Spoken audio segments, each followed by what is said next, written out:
Yeah. Straight back, yeah. Tell 'em, hey. Took a loss on the chin, like a champ. Put our chips together, went in on the pack. Doubled up, now how you love that? You already know. We strike back. Yeah, we strike back. Got the money train rolling. Back on the track, strike back. Yeah, we strike back. Rolling pins flat when we strike back. Gotta have a tank of gas riding for the bag. Trying to double back, but you don't know the half. Was down bad, and I can hit a lad. Started over, but a hustler never on the ass. Down on my dick, asking what the lick read. No Lance Malibu, yeah, my 10-speed. Wrist on high beam, in the dark saw light. Nuts swing heavy, but I still walk light. Don't discuss hard times, we just full-time grind. To the money back straight, for a piece of mind. Going for a piece, this mind posted like a street sign. Same clothes, different day, till I see my sunshine. Sleep cousin to death, so I stay woke in this bitch. Feet stand on 10 toes, don't fuck with a snitch. In the game, no cheat code, I just find a glitch. Put my savage in beast mode, he brought it back for the click. Took a loss on the chin, like a champ. Put our chips together, went in on the pack. Doubled up, now how you love that? You already know. We strike back. Yeah, we strike back. Got the money train rolling. Back on the track, strike back. Yeah, we strike back. Rolling pins flat when we strike back. Hey yo, see that's the way it is because you know that it's like that. I tried to fit a whole motorcycle inside a bike rack. Migos writing for you can be considered a life hack. You fuck with Dork Squad, my empire will strike back. I hit up Brung and told him to send this fucking song. Something's wrong if you don't like it and wanna bump it tall. Smoke a bong with so much weed in it you could jump a wall. End up time traveling and trapped in 1924. She wanted raw, but Chef Ramsay ain't having that. Chilling on the couch is my natural habitat. I'm like Mickey Mouse right after he found the magic hat. Doing lots of tricks but wondering where the rabbit's at. I'm spitting flames like fire from out a dragon's mouth. Y'all don't spit shit so y'all don't got nothing to rap about. Y'all can tag whoever y'all want me to hash it out with, but just so y'all know, bro, I'ma drag it out. I'm killing flows. Listen home. Shivers in my bones. Shivers in my bones. Shivers in my bones. Shivers in my bones. Shivers in my bones. Shivers. Yeah, I got shivers in my soul. I can feel it in my toes. Bitch, I'm killing flows. I'm like winter snow on you silly hoes. Colder than a motherfucker, bitch, I bring the blizzard home. I've been dropping sicker, thicker, quicker bars. Ain't sipping liquor, mine is clearer, on my way to Mars. And yeah, I'm headed for the fucking stars. Been dipping through the constellations in my Tesla car. Cause bitch, you know I'm hella hard. But it ain't no blue pill in my system, I'm just flexing bars. You couldn't cut up with a set of scars. You don't wanna let the choppers rain, I let Berettas bark. Cause I'm on my big dog shit. I'm out here grinding, you ain't talking about shit. Ay. So don't mistake me for that kind of man. And take my kindness for that weakness that you got in hand. Bitch, I be damned. Now what's the plan? What's the plan? I'm the man. Ay. 100 for 100 grand. Homage to the million. Deliver with different, my dividends spit at a time. But dividends different with times. I did with the nigga get spine. I figure with rhymes. And I've been high since rock inside 6 shoe. Slide jitsu, I stick move, my chin's too tough. Like 10, 10, 2 up and 10, 10, 2 stumps and 10 and 10, 2 tuck. I 10 slide them 9, 10s my thumbs. Test my luck, it's 777 spinning, tripping seconds, minutes. Give a second when it's my second text in my second sentence. Pressing weight, pencils as dumbbells. Pressure weighs on my pens and my thumbs stealth. I've been rapping so much, I think my lungs fell. It's like y'all forgot. New year, knew you without you were ball to drop your sackless. I'm still waiting for you just to show me what real rap is. I'm for real, what I spill it will happen. I build madness. From screams, I am a thrill magnet. but still static and still ladder the pill. Thrill addicts like chill at 'em. Yeah, you do 'em dirty. Yeah, dudes deserving the deuce I'm serving like Goose and Curry with juice in Jersey. I'm cool and they cool the lip and the talk back. Reefer smoke walk fast. So much smoke you can walk past and get a. Yo, check. Show, I'm freaking scared cause I keep on staring at shit that just isn't there. So full of magic that I can lift a bear in the air. Show me a rapper you think that isn't square. I'll eat everything in this kitchen except the kitchen chair. Your chick's aware that I sniffed her hair. This affair isn't fair, but if you're lucky you'll take exquisite care. Just beware, I'm pulling out camcorders like this to Blair, which I'm weird. I ain't the tire that you can switch with spares. Get repairs, now every AI rapper is switching gears. Chris and Claire shooting up zombies like this the mission where the nemesis had slapped Lady Demetress, then he hit the stairs, walked away and puffed a cigar like he was kissing flares. The Fantastic Four was strong enough to punch through an elastic door like classic Thor. I'm Deadpool with plastic swords on the roof with a bazooka to take out a massive horde. Then I'm chilling, sitting and laying back with a glass of orange juice. Yeah, this a weird verse, are you mad at more? I can moonwalk throughout any room that don't have a floor. As a kid, bro, I was mad that I even had some chores. That was boring, I was the reason they changed the channel for. Shivers in my bones.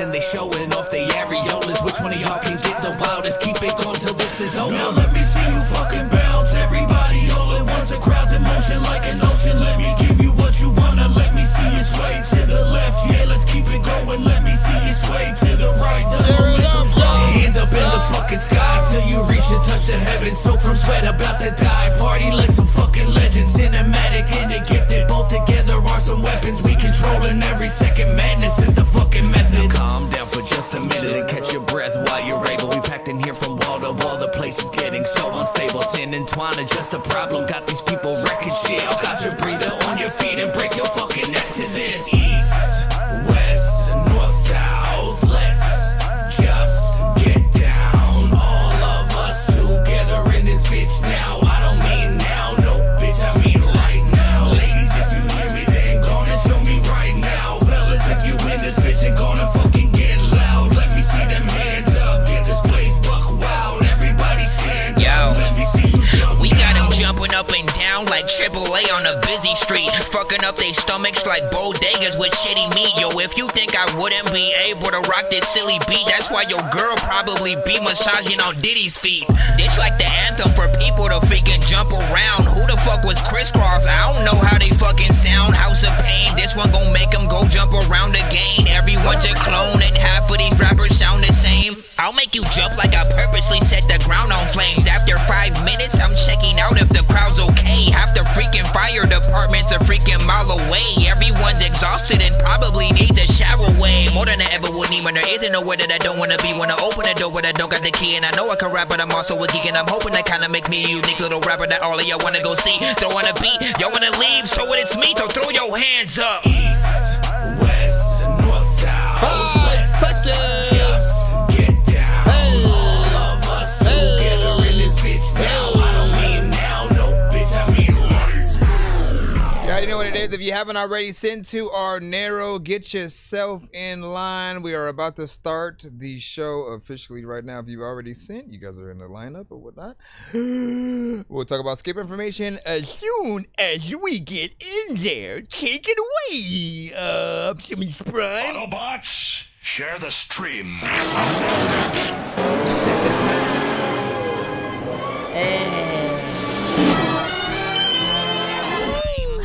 Dangerous like fact, I'm a mad gorilla. I am sicker than a salmonella-filled sandwich dinner, homie. I will kill a beater, man. I'm iller than a caterpillar, chilling, having cigarettes while I live in a wonderland. I'm realer than a kid with. All right, man. Shout out to everybody if you can tap in right now. If you're here for the first time, pretty much we're a live music reaction and review show for independent artists, producers, and bands across the globe. I'm not reading a thing. I'm trying to copy and paste. So as I'm doing this, I can also share to our Facebook messengers and stuff. What the freak, bro? Can you, Mister? Hey, Mister.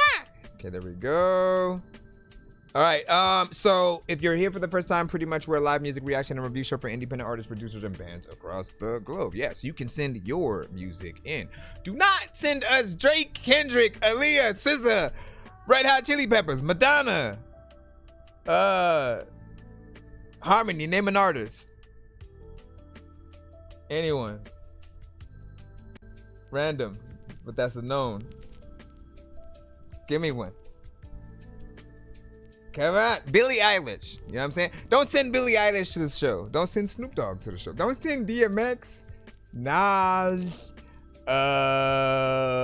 Just because we can't play those, our platforms will get blocked, flagged, muted, stuff like that. But you can send your stuff. Don't rap or sing to their beats. It kind of is the same kind of thing.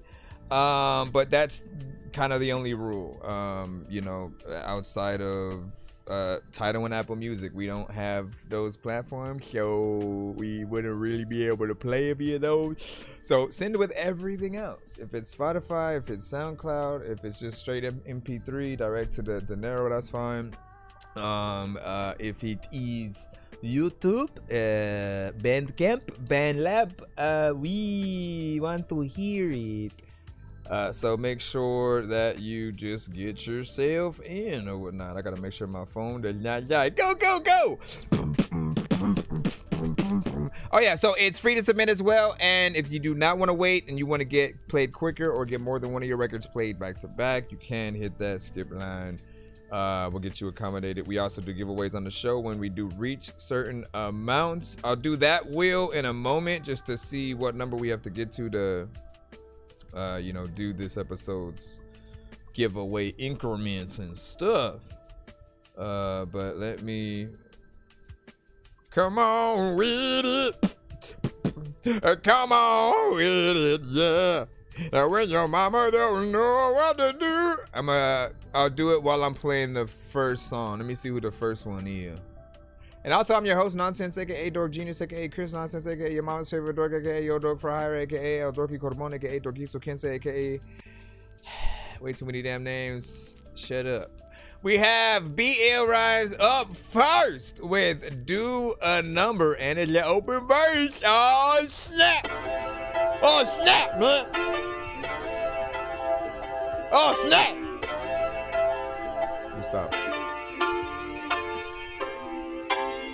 Run for cover, do a number, so fight back. Kill your sister, mother, brother, even your wife's cat. Better bring the thunder, fumble or make your mind splat. Pull up to the stool with the crew, get your mic jacked. Yeah, Ricky Iglesias, do a number, so fight back. Kill your sister, mother, brother, even your wife's cat. Better bring the thunder, fumble or make your mind splat. Pull up to the stool with the crew, get your mic jacked. I'm just saying, with the pen, I'm nice. I'ma show up with the dog, and I bet he bites. When the pistol get to spraying, leave your friend on ice. Cause if it's my money you playing with, I end your life. You not smoking, not fucking with ill. I cough multis. Might as well be popping some pills to start dozing. Probably should be writing a will and stop posting. Pull a Mortal Kombat kill, now y'all toasty. Letters in red, said that you wanted a battle, but you were better off dead. Better go head back to the office, bitch, stop it. Acting like you ill, then you drop from a coffin. And if I let you live, then it's cause you're a hostage. Run for cover, do a number, so fight back. Kill your sister, mother, brother, even your wife's cat. Better bring the thunder, fumble or make your mind splat. Pull up to the stool with the crew, get your mic jacked. Run for cover, do a number, so fight back. Kill your sister, mother, brother, even your wife's cat. Better bring the thunder, fumble I'll make your mind splat. Pull up to the stew with the crew, get your mic I'm about jacked. to carry a whole video game cartridge with a gun inside, and there's a lot of time where people see a gun and run and hide. And listen, there's a lot of freaking time where I don't even know what the hell that I'm saying right now, cause I got another mind that randomly just speaks for itself. Like, listen, dog, I have a whole freaking trophy that says I'm a freaking geek on a shelf that I don't even really know if I'm teaching myself or what the hell is like happening. I'm asleep, but so freaking I don't know like what the hell is like happening. But if I don't flow, the people to be like, we're just listening to half of the beat. I like what I'm hearing, but I won't even laugh if you seek to freaking tell a freaking weak joke. Do a number, so fight back. Kill your sister, mother, brother, even your wife's cat. Better bring the thunder. Fumble, I'll make your mind splat. Pull up to the stew with the crew, get your mic jacked. Run for cover, do a number, so fight back. Kill your sister, mother, brother, even your wife's cat. Better bring the thunder. Fumble, I'll make your mind splat. Pull up to the stew with the crew, get your mic jacked.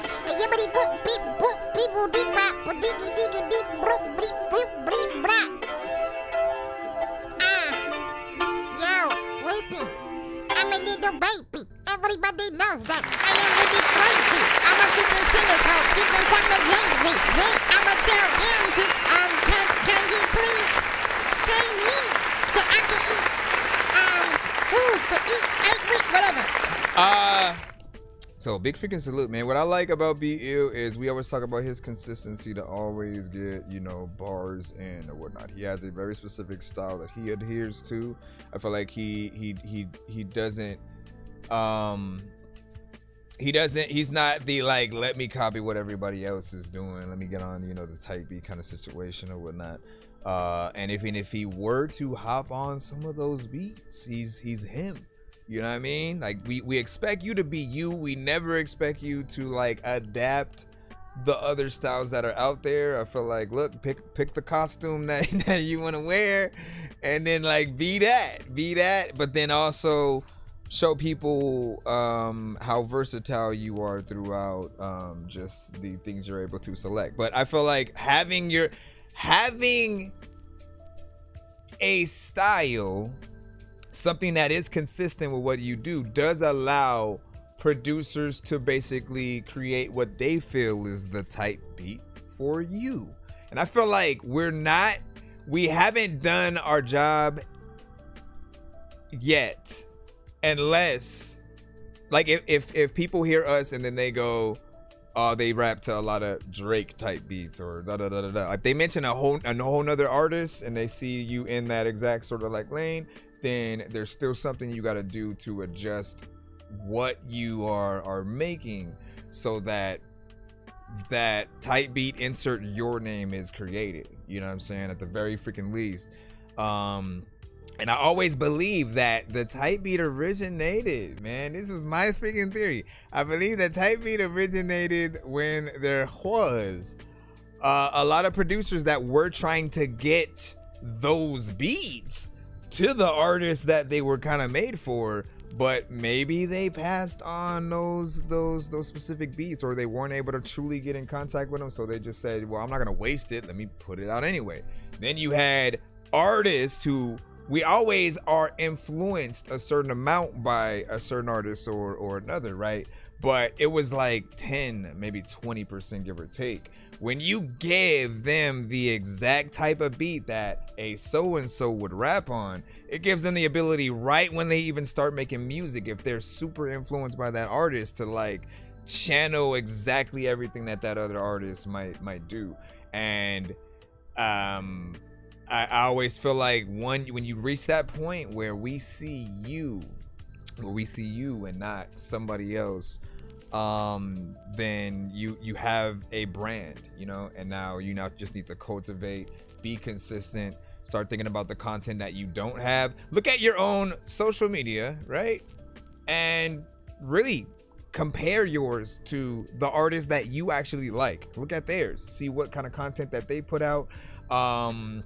If there seems to be engagement within their things or whatnot, what you think they could improve on, but also what you could kind of utilize for yourself. A lot of times, if you don't have a lot of music video ideas for things, literally just take one day and just be like, I'm gonna consume music videos, and look at things with an analytical kind of mind, right? Think of every shot that is being taken, the far away close-ups, angles and stuff like that. If there are certain effects, how much is something edited? Is it cut to the beat?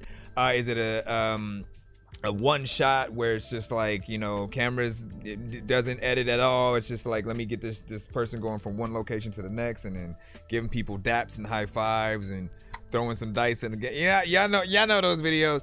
But overall, you know, there's a lot of things that you guys could do, and especially before some of you guys may be like, I'm gonna stop music or something like that. Man, before you do it, before you guys hit that point where you gonna think you want to quit, always ask yourself if I've done or tried everything.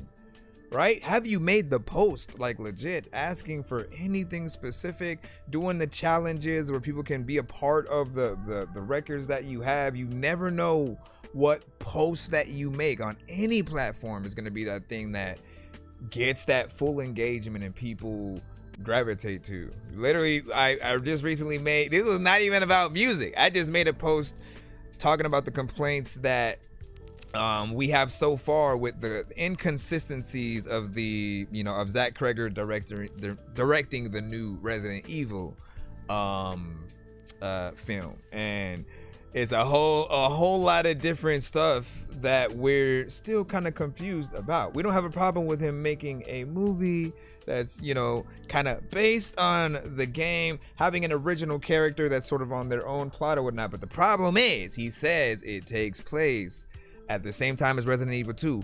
Resident Evil 2 took place in the 90s, but his movie takes place in this year. You know what I'm saying? 2025, 2026, you know what I mean?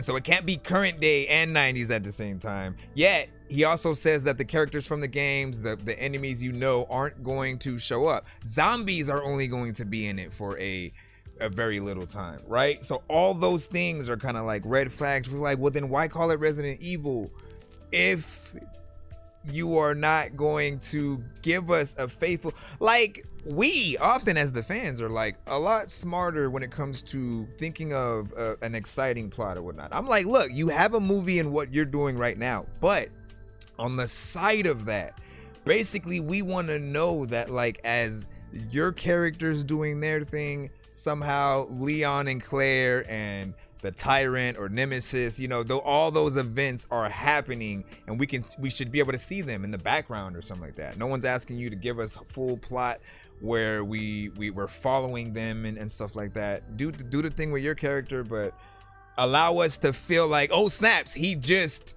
released the Nemesis, and now we know that our favorite characters are gonna have to deal with him. You know what I'm saying? Oh snaps, he just released the Tyrant. He, you know what I mean? Somehow he's the reason why certain things have happened in the games. It would be the smartest thing to connect things in that way. And even if he wants to go back and forth between the 90s, right? Let's say, like, because what we want is that we want it to really be as faithful to the adaptation, so he could have flashbacks where we see what the STARS team and what Leon was doing when he first got to Raccoon City, and Claire looking for Chris and stuff like that, and then you keep going back from that, and then current day, which is clearly what he wants to do, and you get the best of both worlds. Because the fans we still haven't had a true faithful adaptation. No, Welcome to Raccoon City was not completely faithful. The best part of that movie, honestly, was the mansion, because it did look like the mansion from the games. But, like, you know, Leon was not the Leon from the games, right? Like, as a matter of fact, Leon and Claire, again, they're in the second game. Chris and Jill are in the first, right? They gotta get... If they're smart, they'll build it up like Marvel did. All right, let me do individual characters, and then as we go throughout each movie, we'll follow other characters, and then we'll cross them over with one kind of big Avengers-like event. We're there for that, you know what I mean? And then you still have Umbrella at the helm of all the bio mutants and different things like that are happening, but the only thing that gives me hope for the movie is that I do like Zach Cregger's films. I could not say the same thing about Paul W. Anderson, who did the original like Resident Evil movies with like Mila Jovovich and stuff like that. Like there were a lot of red flags there too. Mila Jovovich was his wife, so that's why she was the lead character of all those films. And then all the characters we love are side characters, right? Like that, it felt like just a slap in the face or whatnot. Anyways, I'm done talking about it. I said my song is next. We got you. Shout out to BL on that last record right there. Off there, better go head back to the office, bitch. Stop it, acting like you ill, then you drop from a. You got in? I can't wait to see the full on record or whatnot. Often he'll send these records as a little bit of a let me show you what I got open verse, and then we may hear it tomorrow or so with another verse from him or potentially another artist and stuff. So it's always dope to see what's going on, you know what I'm saying, within that. And yeah, shout out to BL. It's called Much Love, man. Listen, what you gotta do here. All right, let me see what we got. Thank you for the like. I see y'all. Shout out to the TikTok side. Let me go ahead and bring up the TikTok chat on my browser while we're doing this. Salix with Drives Me Crazy. I like to dance. Hey, you like to dance? I want to make something with Tarzan. Whee! Oh, man.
Let me know I moved my freaking thing over.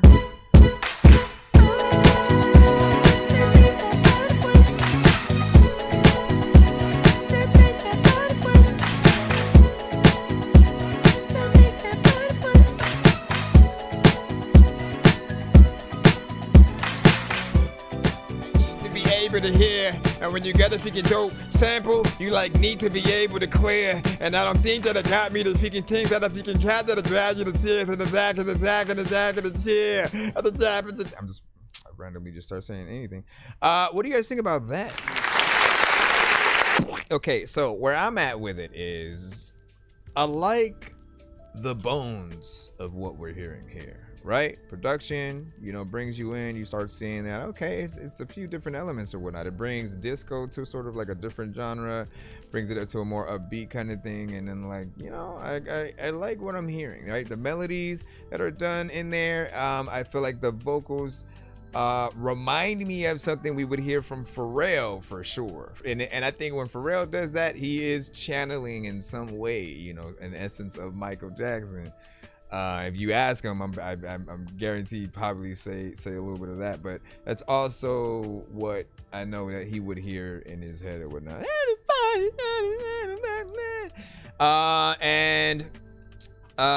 But yeah, I like the melodies. I feel like I want to know what the words are saying. So while you said just needs ad-libs, no, it just needs a mix so we can hear what you're saying as well. And then of course, yes, the ad-libs. But the most important thing, right? We always tell you guys, go to a studio when you're recording stuff, because when you have that other ear that is recording the song, they are very different from you. You as the artist, getting on something and then recording it, you already know what you're saying and what you're doing, right?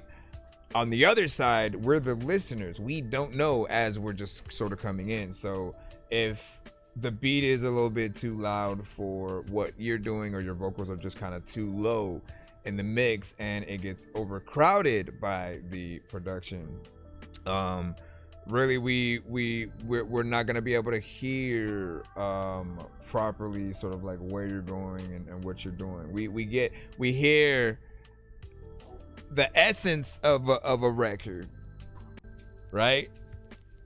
And it's almost like somebody practicing their song backstage behind a pillow. You know what I mean? Like, that's how low it is. I do mix and master. I always want to remind you guys about that, right? So I'm always willing to give you guys a sample of what I could make it sound like, what I'm hearing in my head essentially, and then you could choose whether or not you'd want to go with me from that. But when you have that other ear, our job is to make sure that we can hear it. And you know what I mean? Because if we can, then everybody else can. So, and we know, man, that's too loud, this is too low, I wish there was more of this. If we have access to those elements, right, we can make sure all of those things happen. For us, when we're just making a song and you don't have that other mindset, you just want to have everything under the sun sometimes, and you never know when it's too much. And then other times you don't know when it's too little and what could be there or whatnot. But yeah, better mix could definitely do you good on this. 2 minutes and 50 seconds of record, so you're 10 seconds away from a 3-minute, which I like. And say, oop, not a pillow. Listen, what else are we gonna? It's like low. You're in the back of the bus with your headphones on, but you also don't want people to hear you per se, and so you're not trying to call attention to yourself. That's what I'm saying, right? There's two different type of performances that someone can give. It's either the like you're just saying the record to yourself, right? Slightly just singing it, and as you're just walking down the street or whatnot. And then there's the performance track where you are actually trying to let the world know that you exist, right? If you were in a label meeting, I can ask everyone here. If you were in a label meeting and all you got to do is perform your song. That's it. All you have to do is perform your song and impress them with that performance. If it's them just throwing on the instrumental that they somehow have on deck, right for you there. Or what if they were to provide a band that knows all your records? You can pick any song you want that you have. All you got to do is just perform it live. They have the band, they'll run it, and you just got to give a good performance. Every one of you needs to know what that performance is going to be, and if you're going to give it your all. You can't be shy, you can't be just like you can't act like it's a competition and there's a chance that you could go like, no, this is what you love, right? So if you love it, everyone needs to hear that all the time, every record that you do. And that passion is what brings you the fans, the people that believe in what you do and stuff like that. What'd you say? MJ and Pharrell were my influences. So there we go, man. I got a good ear, man. Why, thank you. But I imagine, man, can you imagine you making and writing a song for, right, MJ and Pharrell, right? Maybe throw, you know, Justin Timberlake on there as well, and you. Why not? You know what I mean? But you got to give the good performance. That's how I'm telling you to come at the record. Act like those artists are gonna be on it with you, and so your first line of defense. You start off the record, right? So make sure that you give that in case they do come across your stuff. I think too many people forget that all of us are a part of the same social media, and so if we're lucky enough, you know, we do come across that right timeline, and a celebrity you might have grown up with, like, appreciates your record in a certain way. You never know. So operate the best way possible and do your thing. We have a Reaganomics up next. Hold on. Let me forget free walk poppin', walk poppin'. Let me forget free walk poppin', walk poppin'. Reaganomics with I Only Drive. Oh, so you only drive, huh? Let me see, where is this gonna open? Where is this gonna open? I don't know what the hell I'm gonna even say, because I don't even know if you for the smoke when freaking people to go in don't even really open no door, and I don't know. What is this? Okay, Spotify. We'll see when it starts. Starting song now. Yeah! Ah!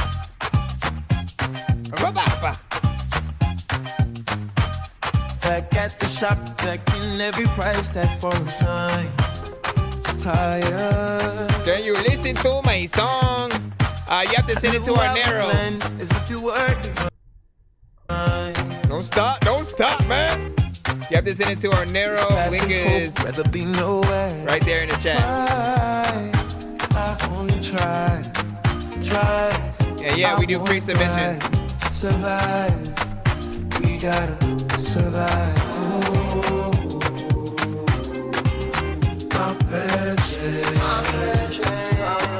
Fortunate was saying you had a Pharrell vibe as well.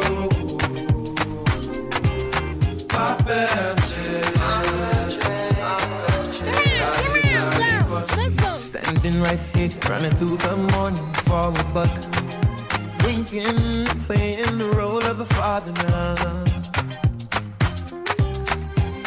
Have hope, where there be nowhere else. Try, I only try.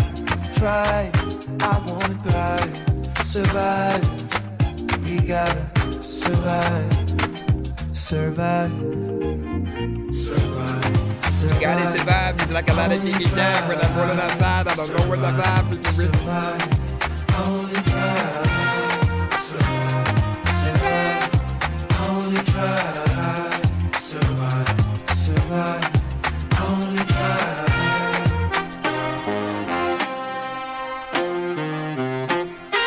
Toss my body in the ocean. Sink it in the deep emotion.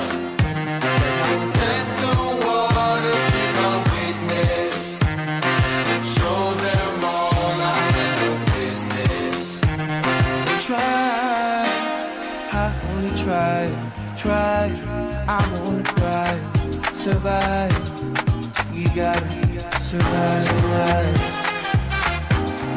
Only try. Survive. Only try. Survive.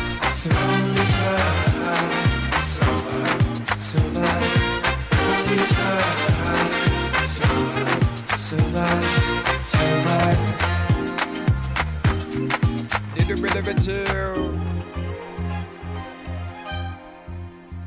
What do y'all think about that? 1 to 10 in all feedback is welcome. 1 to 10 in all feedback is welcome. 1 to 10 in all feedback is welcome. We had Reaganomics with I Only Drive, 2 minutes and 54 seconds, and it was you.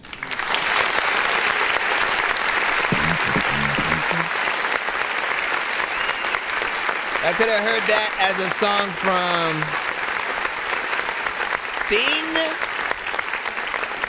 Sting and Common, you know, in somewhere in that 90s era or whatnot. There were certain records that I think both had where like literally they would have been on that same tip. If you would have got like Water for Chocolate, Common, and then what was that album that Sting had with trying to remember the specific songs or whatnot, man. I know the album was Yellow. That's one of those things, man. I'm gonna have to look it up or whatnot and see. But there was a very specific version of him that had, you know, some very decent records. And you get those two versions, like they definitely would have taken some of that. In terms of what we did here, there, man, like it felt very authentic within that realm. I do think that there was still more that could have been done to the mix to make certain aspects feel even more, you know, professional and stuff like that or whatnot. But I get the vibe that you're going for, and I do appreciate that it is something a little bit different. You know, like these days we get so much of the same that we crave something new, something different, something that's gonna change things up and not just be the same old, right? And so always know when there's a pocket to fill. If you see that, oh, there are not enough people making this, you know what? Let's do one of these, right? That's where I believe, like, when it came to Bruno Mars and him doing, like, Uptown, you know, funk or whatnot. When was the last time before that you heard, like, a funk record, right?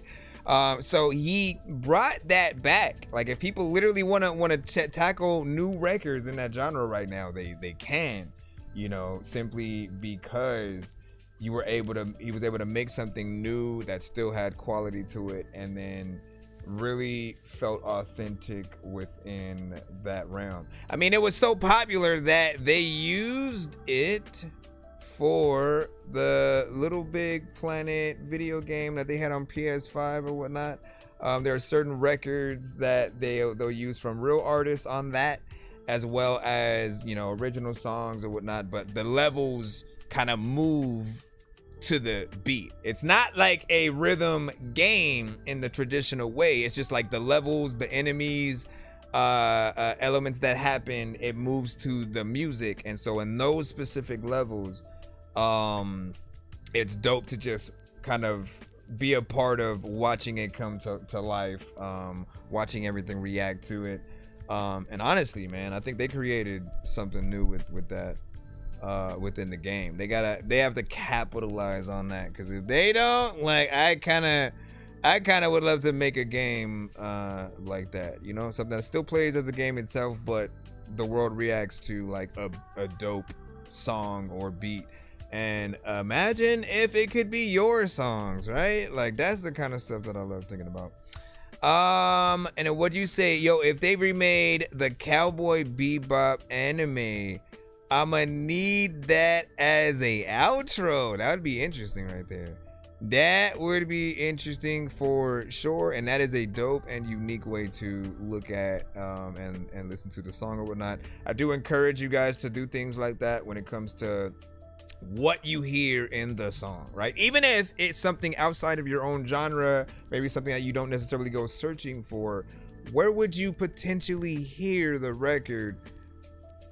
In a movie, a TV show, a video game, a cartoon, an anime, a commercial, you know, think about those different applications, because those are other ways that you can make money as an artist, as a producer, and things like that. So that mustache is hella impressive. Thank you. It is simply mine. And that's it. I do know nothing to it. No kind of regiments, and it just is. It just is a whole whatnot. And you said I put mine in. Did you send it to the Nero? Hopefully you sent it to the Nero, so you got yourself in, and we got you on in there. We had an 8 from the gifted. What's up? So that was a good one. Shout out to Billy Joe Bob. And then what did you say? What did you say? What did you say? All right, let me see what we got. Who do we have next? Overreact beat from Decoded. I got the code that the code can't reach.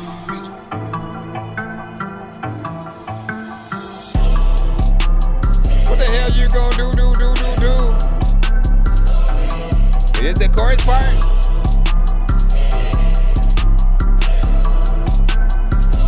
Yo. There's a lot of people who are freaking here to be, wanna make a song with it. There's a lot of time where you could come to my show and we're gonna get along. And I wanna be able to say that if you send me a freaking new beat, I rip up. There's a lot of time where I really want y'all all to make a whole clip of the whole freaking shit, bro. You like, you know why? You could drop a freaking mic and I'ma pick up the shit, cause like, who the fuck gon' freaking rap and then go have the hiccups? There's a lot of y'all who gon' like write a rap and then you'll rip up the pieces of freaking paper. I need this. Matter of fact, when I see that, you gon' get seasick cause I am so wavy. There's a lot of y'all who ain't freaking have parenthood cause you haven't had no babies. And I'm so shady, I will go crazy on the beat. And I don't even know if you know Jay-Z, but like there are ways where he'll go up on the freaking record and I see him freaking go say freaking, I know that there's a lot of things I know that I would like think I'd say that was okay, but I don't know what the hell I'm gonna do, but like y'all laid up. And if y'all ain't gonna like think it's free, then like y'all pay up. And that is all. Shout out to Decoded. He made the freaking whole beat and I know he wouldn't forfeit. There's a lot of times like I'ma tell y'all to go get a whole 6-pack of freaking some beer. Y'all don't even know if let me stop. That beat is freaking dope. We gonna play it again by itself, of course, to give it its due or whatnot. But like, I feel like you've gotten better with your overall production, right? I know where you sort of like started, at least from what you started sending to the show first, right? And the quality, just the elements, you know, things like that have gotten a little bit better or whatnot. I'm always gonna recommend that you do or make a longer version for those that do want to do more, right? Because what happens is if you only do sort of a short amount of the beat, the artist may think, oh, let me just rap through the whole thing, no chorus. Or they do one chorus, well, 2 choruses and then like 1 verse and then and that's it. And they just kind of like let the beat ride out. But always remember that the amount of time that you get heard, they get heard, as long as they have the ability to go in and make a longer record, of course. But I feel like what I'm hearing is good enough. I mean, I can hear a few. You got to remember, it's not just us either. Sometimes we want to get features on a record. You kind of disallow that from happening if you just kind of relegate things to you know, just being short, right? So because our only other choice is to try to loop the beat in a certain section. Do you really want other artists to try to loop your beat and then do it wrong and make it go off beat or something like that? We don't look at them as the people. We don't know if they did that, right? We think it was you who like, oh, you didn't put the beat on tact, you know, right? So always provide it, and like the artists will make their decisions. If they want to make the short songs still, they'll, you know what I mean? So I'll take some beats.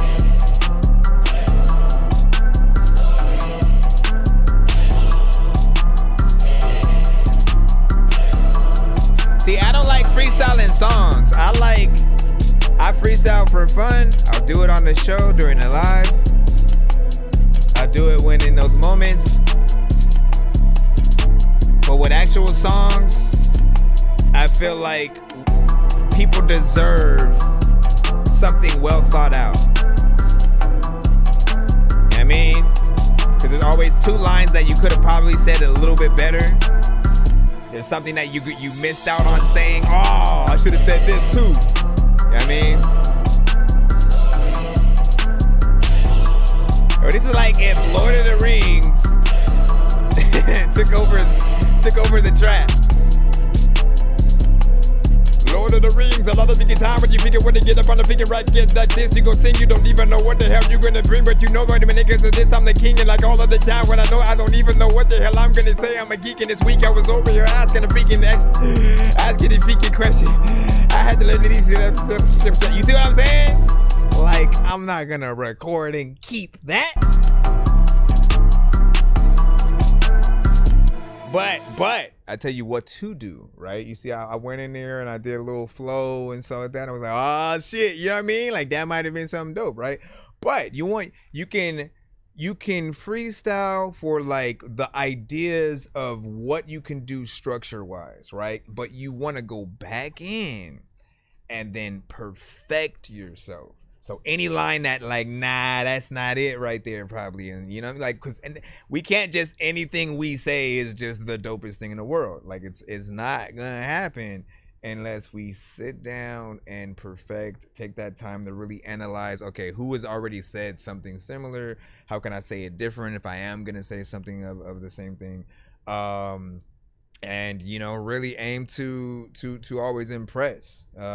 Always act like if someone has to listen to you with no beat, what are they gonna hear, right? And there are some people who can really freestyle like really good, by the way, right? When we think about like a Harry Mack, right? If you can do it to that level where someone can give you 5 words, you can still say something dope, make sense the whole way, not mess up, end up going off beat or like saying something that just what was that?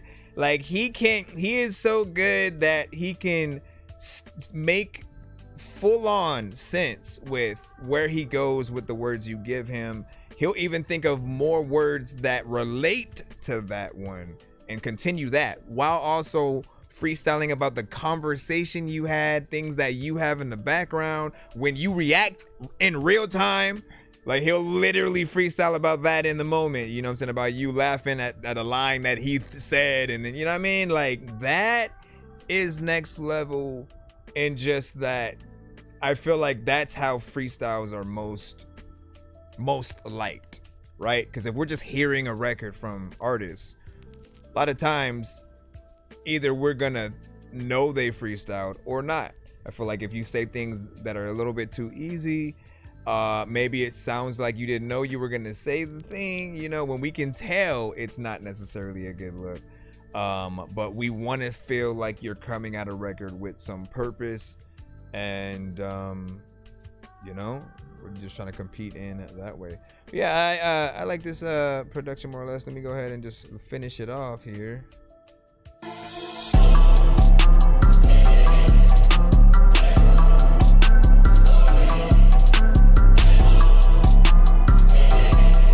Oh no, don't punch in! Don't punch in! We gotta talk about that. Okay. Look, I love these conversations, man. I love it. Oh Lord. Okay, so what I need you guys to do, I wanted to say this to the entire punch-in and or freestyle community, man. It's like when and if we can tell you're doing one of the two, you're still missing a step, right? Because essentially what you're doing is performing and writing the song at the same time in the moment, but on audio, right? And we can hear the aspect of the writing because of the punch-in thing. Literally, you're coming in every other line or every 2 lines and stuff like that.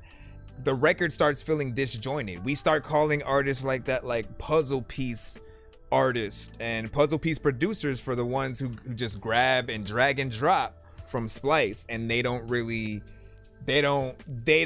put together their own thing. They just like grab what's already been made and throw it in, right? But for the artist, we need to hear the performance version on the record. That means go ahead, make the record however you want. If you want to punch in with the lines and then figure it out from there, that's fine.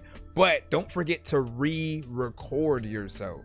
Like after you learn the song, you sit with it for a week or so, literally go back in and re-record that song with a full, like as much as you can without having to punch in. Trust me, because you're gonna come at it way better than you did that first time. You're gonna have a better cadence. You're gonna have more confidence because you know exactly what you're saying beforehand.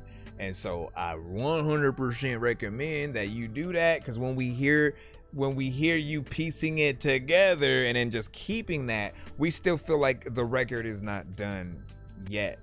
And not only that, but you may not think about breath control. You may cut yourself off and overlap a certain line. You know what I'm saying? Like, if you're literally coming in with a line as before you end the last one, how are you going to perform that, right?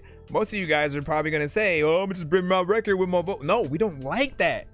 We, as just the audience, man, people don't say it enough, but we do not like when artists perform on stage with their record and all these vocals and stuff like that. Like, we want to hear a performance. We literally want to feel like we could approach you in the street and you'll know the words to our favorite song of you, and you could perform it just like on the spot if you wanted to. Like, that would impress us in the best ways possible, and you would earn our respect kind of forever for that. You know what I mean? I'm gonna tell you, like, shout out to AD, who used to rap with like Joe Moses or whatnot. Some of you guys will know him. He was on a few episodes of Lil Dicky's Dave Show. He was also on No Jumper for a bit. And he's a good artist. I recorded him at one point, right? And then there was a time where we were at the games, like a video shoot for one of the songs that he was doing, like Menace, Be Fly, like certain people were freaking there, right? And AD was there, and there was a song that he had like on a mixtape that I had come across that I just had loved or whatnot, right? And then I was like, bro, like, I had to tell him about it and just remind him, like, man, what you spit on there was dope. And then I just started like beatboxing the beat, and then he just started like doing the song live or whatnot, like that. Those kind of moments of just, man, like being able to have the knowing that what you've done has impacted somebody else, but then also being able to give them that other kind of moment or whatnot. Like, y'all wanna be able to have that. So be performance ready is all I'm saying, right? And then make sure that we hear that version of the record, because 9 times out of 10 we're gonna be more impressed with an artist who sounds prepared versus one who just did whatever, right? Again, it falls apart the moment we feel like, it feels like you freestyled that, right? So we do hope that everyone can go in there. He said, sorry if it sounds Dorky, just wondering, let me see, filling that gas right now. And I got you. He said, how does your skipping clip work? Yeah, we got it still coming.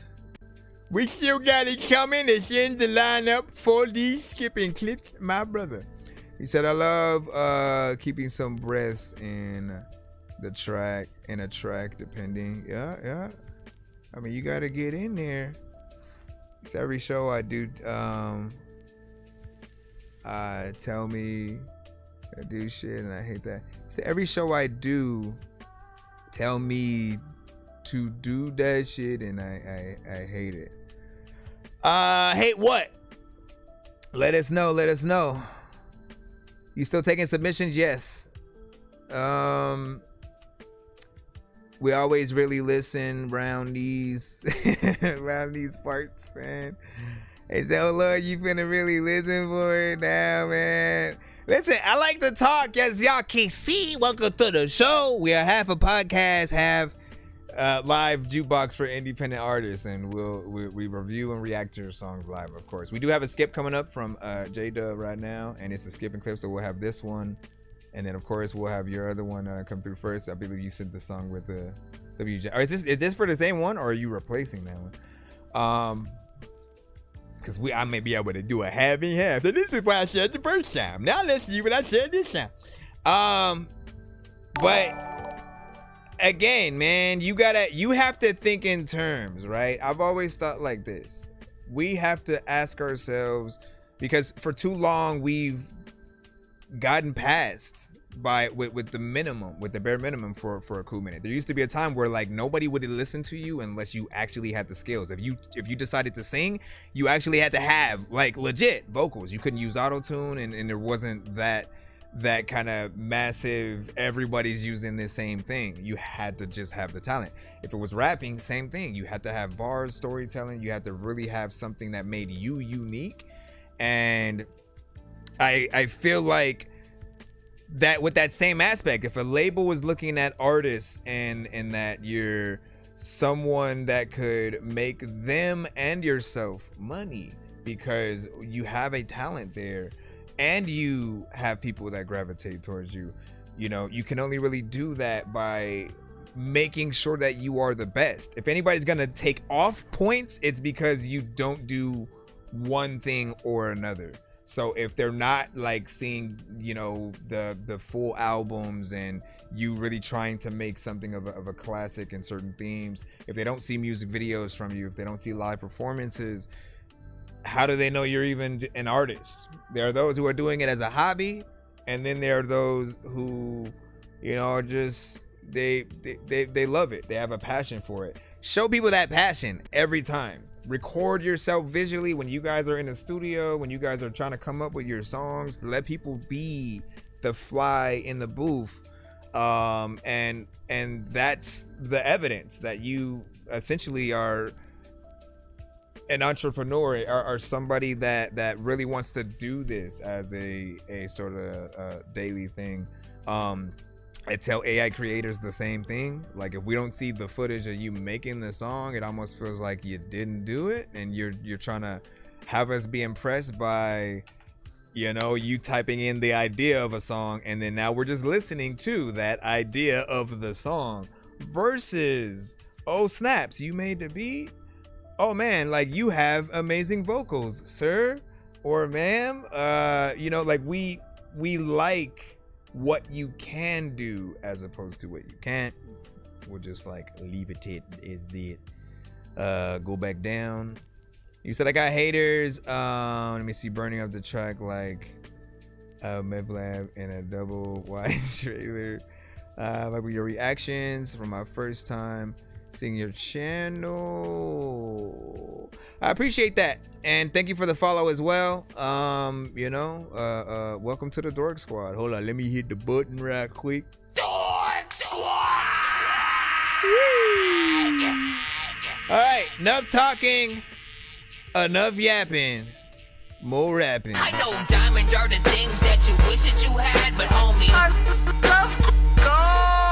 playing old school games where it's all up for grabs. I forgot it was a skipping clip, so it's a different one.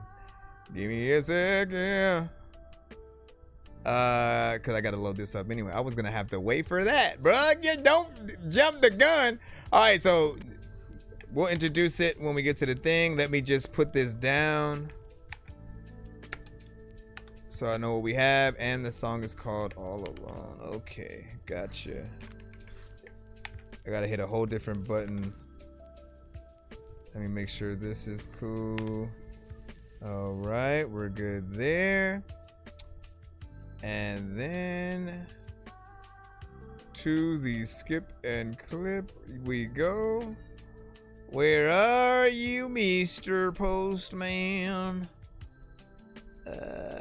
Nonsense will always be rapping these verses. Everyone told me get back in the circus. Everyone out doesn't rap with a purpose. This isn't real, man, I'm actually nervous. Aliens out here attacking the surface, shooting the schools and attacking the churches. Nothing we're doing is actually working. Look, Miley Cyrus is actually twerking. This is absurd and I'm always observing. I listen to words and I quick lift a turd and throw it in the dirt. And I sit on the curb and talk shit to a bird. And I'm simply a nerd.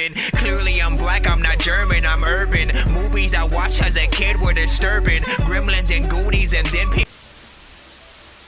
In the land of the dead, or return of the dead, we're gone with the wind. Wait, what's wrong with my head? You already know what the freak, bro.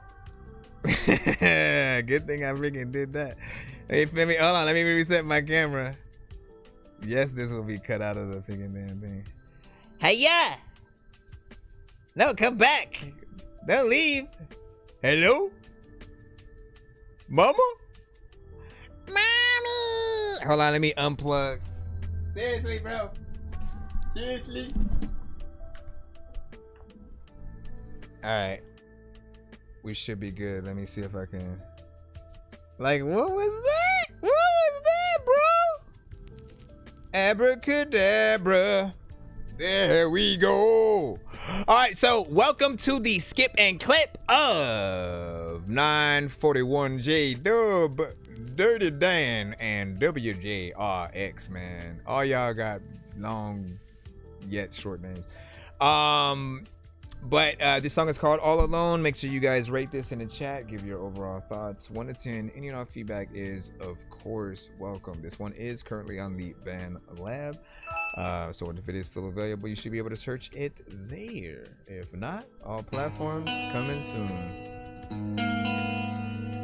That makes sense.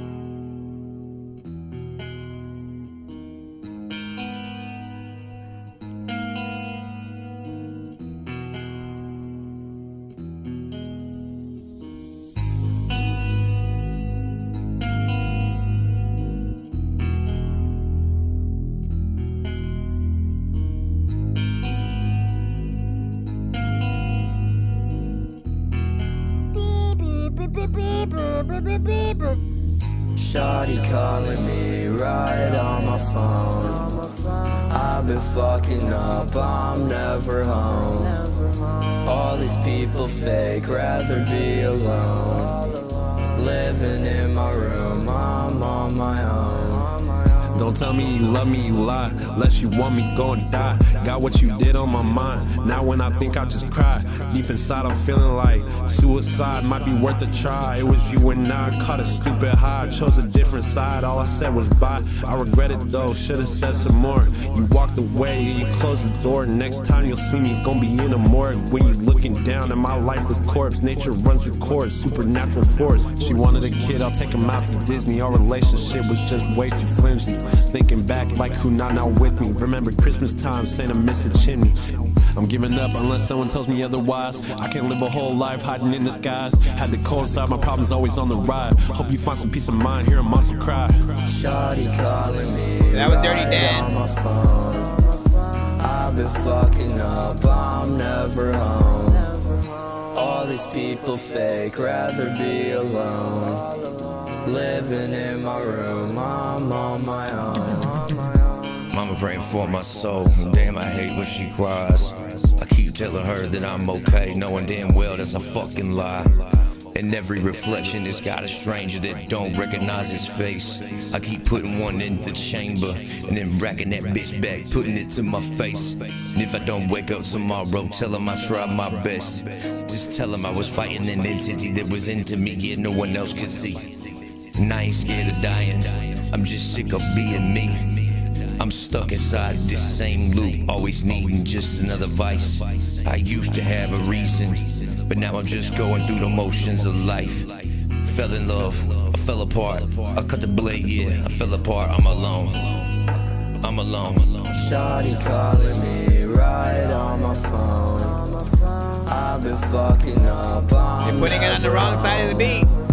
All these people fake, rather be alone. Freaking thing. Living in my room, I'm on my own. Sometimes I don't know what the hell I'm about to say, but the letter to get artists is dope, but then it just sound. I don't even know what to do, but when I don't know what the hell I'm saying, I'm cool, but when I'm cool, freaking dope, and you know the way freaking to the dojo. There's a lot of times you rap and then you don't flow, you don't know what the heck to do. A lot of freaking times you know what's expected cool. Matter of fact, I don't know why, but let me stop. What do you guys think about that? 1 to 10. Any and all feedback is welcome. All right. So let's get to it, right? Man, it's almost like you've added WJ to the group, you know, because I've heard a few records, you know, with it. I feel like you're building something slowly but surely, you know, because first it was you and Dirty Dan basically were separate artists. You guys would send to us individually, right? Then eventually you guys decided to kind of do projects and do more records together. So we got to see some of that, which was dope. And then WJ is, of course, a new artist that has come to us. He has many records where he is either getting in there and rapping, right, as we've seen him now, or he's actually able to kind of play guitar and get in there with a more of a Johnny Cash or Tom Petty or you know, like more of the rock vibes, which I always appreciate that he's able to do. This makes me want to hear a version of the record where you guys kind of get him to play the guitar, like the real guitar, you know, so for like a live, more acoustic kind of version.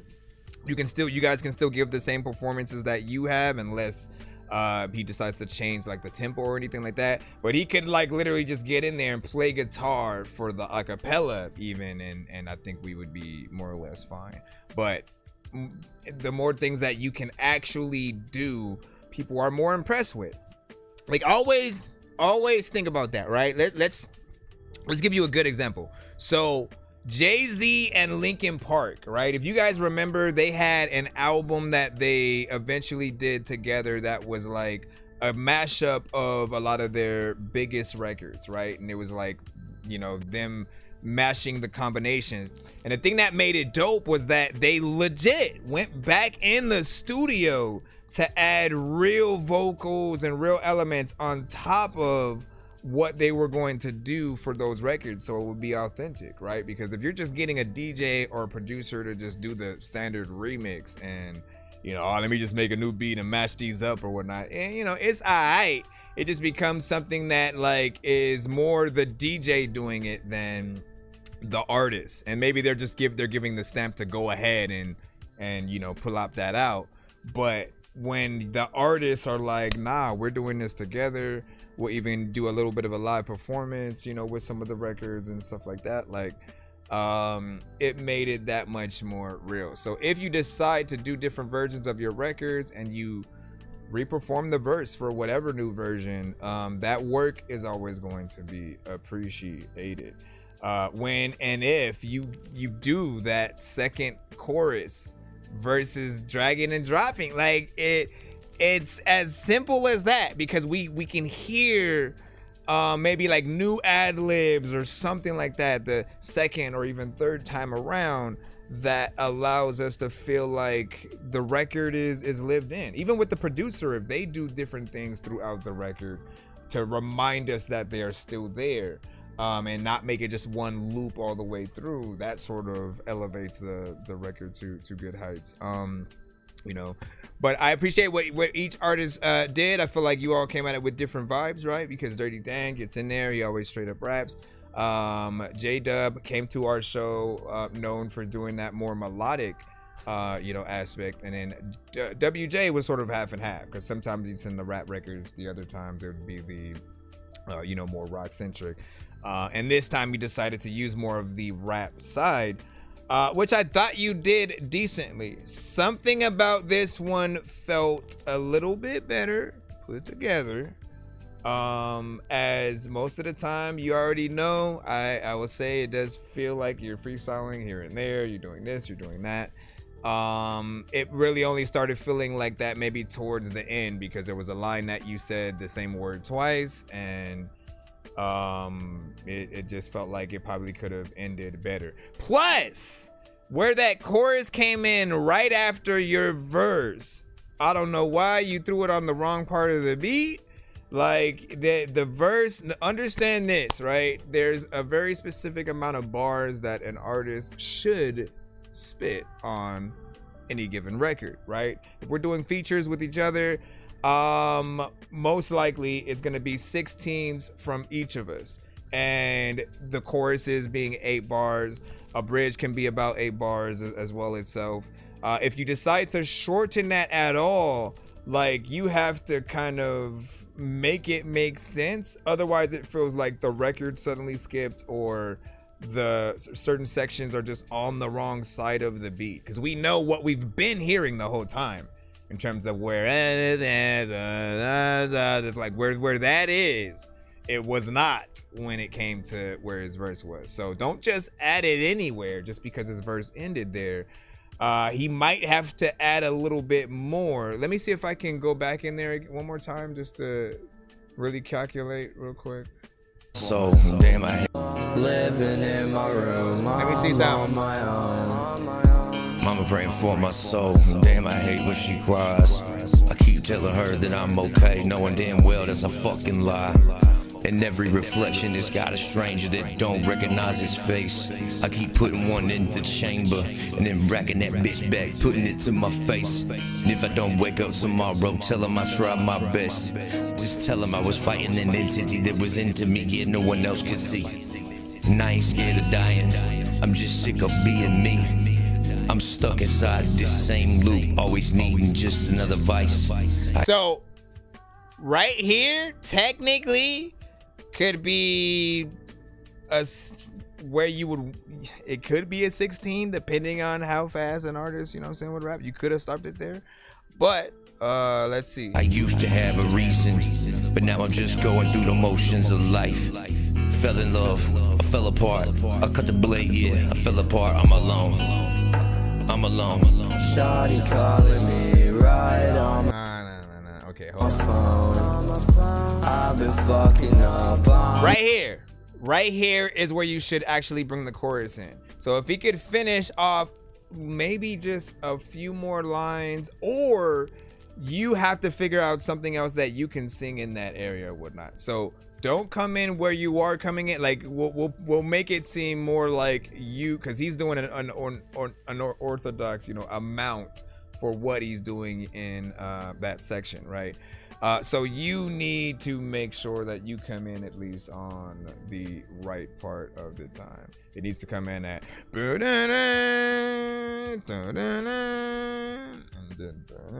know what I'm saying? Like, you know what it is. Let me go look at what y'all are saying. Bet, facts, okay. Let me do it one more time. Hold on. Just going through the motions of life. Fell in love, I fell apart, I cut the blade, yeah, I fell apart, I'm alone. See, even right there, even where he said I'm alone. Fell in love, I fell apart, I cut the blade, yeah, I fell apart, I'm alone. You see what I'm saying? So I think that you can save it. Just move it forward, because even him still saying I'm alone again on top of you would be fine. Like, it's just him adding an extra, like, you know, let me repeat it because I'm alone, man. I'm just trying to remind y'all. I get that. So keep that there. Just make sure that you add yours right on beat where. But now I'm just going through the motions of life. Fell in love, I fell apart, I cut the blade, yeah, I fell apart, I'm alone. So at 2:30, between 2:37 and 8, and you could even drop the beat before your part comes in, right? You drop the beat, let it go, I'm alone. Boom, you bring it back in, you know what I'm saying? Oh my God, what is up with the camera? Bruh. Can't even see my face moving and stuff. Let me see if I could just fix it like this again. Bruh. Come on back. Come on now. What else did I plug in?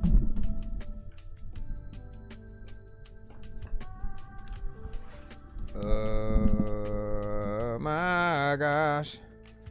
Oh my gosh. Oh. Come on, man. Come on. There you go. All right. Let me see if I can pinpoint when it happens or whatnot. I'm looking around. You guys know what I said though.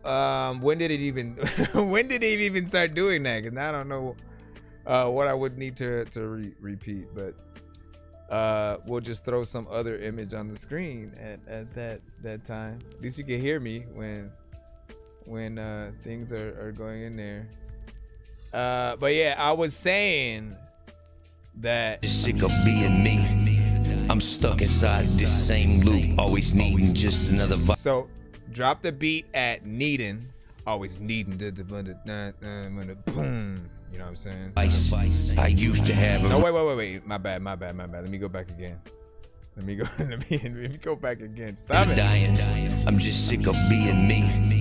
I'm stuck inside this same loop, always needing just another vice. I used to have a reason, but now I'm just going through the motions of life. Fell in love, I fell apart. Drop the beat. I cut the blade, yeah, I fell apart. I'm Bam. alone. Right? So the beat's still gonna be exactly where it is. You don't need to move the beat at all. It literally is drop the beat where that part is where I just said it. Bring it back in when basically that kick drum is gonna come in, and then your chorus is gonna start right there too. You know what I'm saying? Do that and send it back to the show, man. You know what I mean? If you do it today, we'll be able to kind of see what's up with it, right? So do that. Let me see what y'all saying. You said you were alive. I'm alive. No, it's alive. Yeah, it's doing me. No, don't do it again.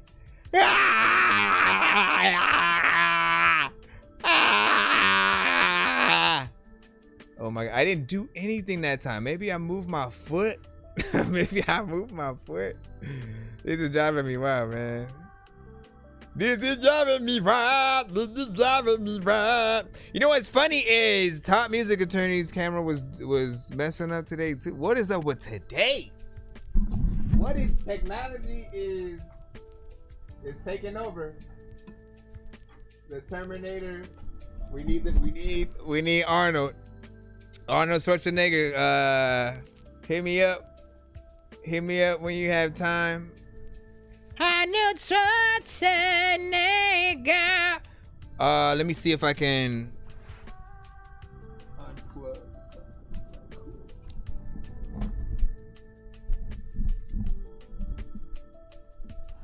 All right, we should be good. I mean, it is hot, man. Like it's acting like it's still summer, but like, nah. Let me also stop the skipping clip. It could be that too.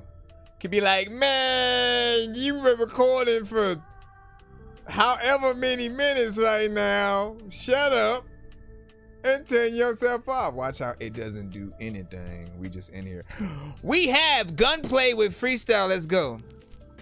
As we proceed, you said never cared to. Said I still never seen the term. What? Okay, look. Okay, if you're a movie buff at all, if you consider yourself someone who loves movies, all right, there are certain films that I think you need to see just for educational purposes, right? So you know best of the best, and so you can give your opinion on it, right? Most people say this. Terminator 2 is the best in the entire franchise. It is hard to top. Every other film does not come close to it. In fact, most movies that are in its genre don't come close to it. It is probably one of the best. And when people talk ish about all the other their films, it's because they're comparing it to Terminator 2. But I also believe that Terminator 2 cannot exist without Terminator 1. You have to watch Terminator 1 and understand the difference between that and Terminator 2 and why Terminator 2 is dope. I don't want to give it away at all. Like, I feel like anything I say could be a spoiler, and I want you to get the experience yourself, right? All I will say is Terminator 1 seems more like a horror movie in a way, and then Terminator 2, it turns everything on its head that you thought you knew. And if you go into both films kind of not knowing most things about it and everything like that, I think it's going to be an amazing experience. You know, I would love to know your reaction, your review to both films, and then to see what you think after, just for someone who, you know, okay, you maybe have heard about it, maybe you didn't go and watch it yourself, maybe you've even seen it, you know the lines from the movie, but again, you just don't have that same connection because you haven't watched it. There are some things that, like, Nah, you gotta watch it. You gotta see that. You gotta see Terminator. I would say 1 and 2. The other ones are all right. That's all I want to say. You know what I mean? The other ones, like, watch if you just, I guess you love the universe of it, and then you want to see, all right, well, what do they do if they try to continue it? But, you know, some of the actors may not always pop up and stuff, like, because they're doing different things, right? They're either further in the future, or they're in between a certain amount of timelines or something like that. You'll see. Just watch 1 and 2. I think you'll enjoy it, and I think most people can agree with this, right? It's the same thing with Home Alone 1 and 2. Different movie, different franchise entirely. But think about it. Home Alone 1, he's at home, smaller sort of, you know, vicinity, but he still has that concept of like, oh snaps, I'm home alone, they forgot me.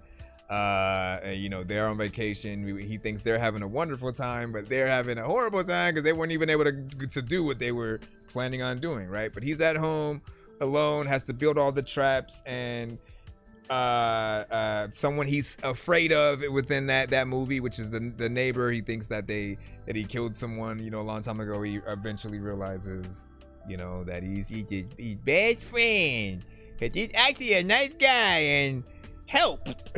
You know what I'm saying? But that film was cool, right? I think all of us as kids have wanted that moment of like, oh man, I wish I could just be here alone and then just eat ice cream and candy and not have to have the rules and stuff like that, right? So that it played off that imagination. Part 2, much bigger, much grander. He's in an entire city that he has never been before in his freaking life.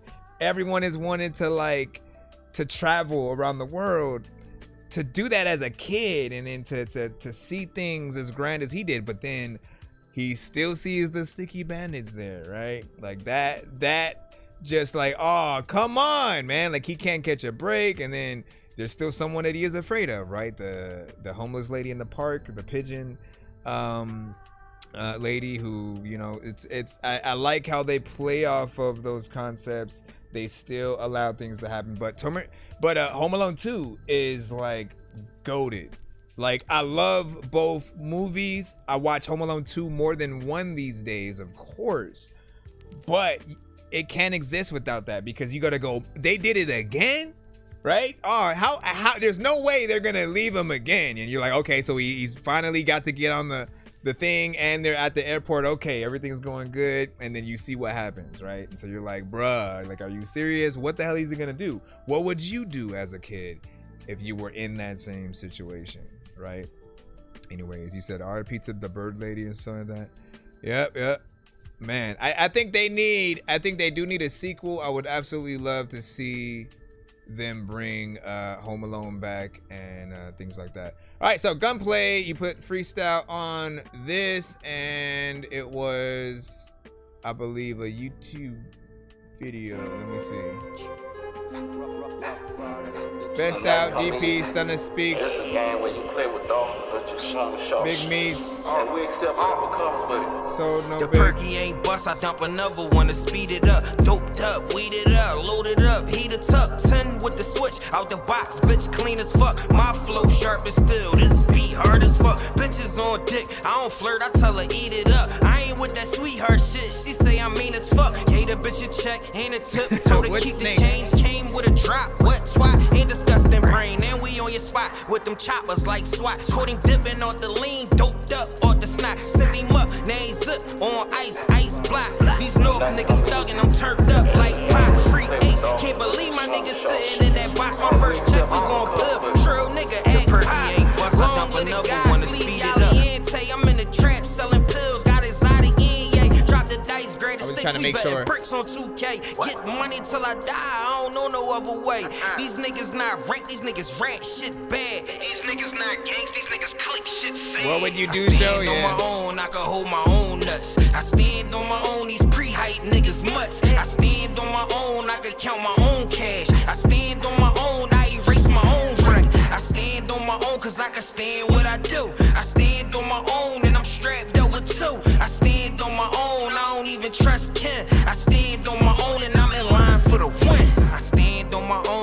Philly shit wicked. Back door open and these niggas real tricky. These niggas on angles, these bitches is too. The killers got burners, the snitches do too. These bitches all burn and these niggas is too. These niggas crashing out, bitches line you for a deuce. Then tell on the murder, testify against the shooter. Bitches dying, not random. Bitches really being to it.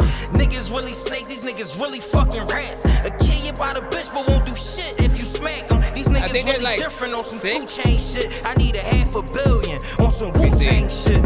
I stand on my own, I can hold my own nuts. I stand on my own, these pre-hype niggas mutts. I stand on my own, I can count my own cash. I stand on my own, I erase my own wreck. I stand on my own cause I can stand what I do. There might be like 7 or 8 Terminators. I stand on my own, I don't even trust Ken. I stand on my own and I'm in line for the win. Hey, yo, you stand on your own, and there's a lot of speaking time for like, I never call nobody, ain't no hands on the phone. I just freaking sit up over here and freaking tell y'all that I want to try to freaking tell people to command all the hoes to the... Let me stop. What do you guys think about that? 1 to 10, any no feedback is welcome. All right, let's talk about the record real quick.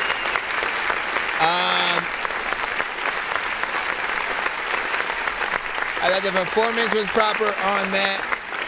proper on that. You got in there and did your thing for freaking sure. Energy was on there. It felt like you felt the record, which is always important. Like you had that conviction where you feel like a real artist.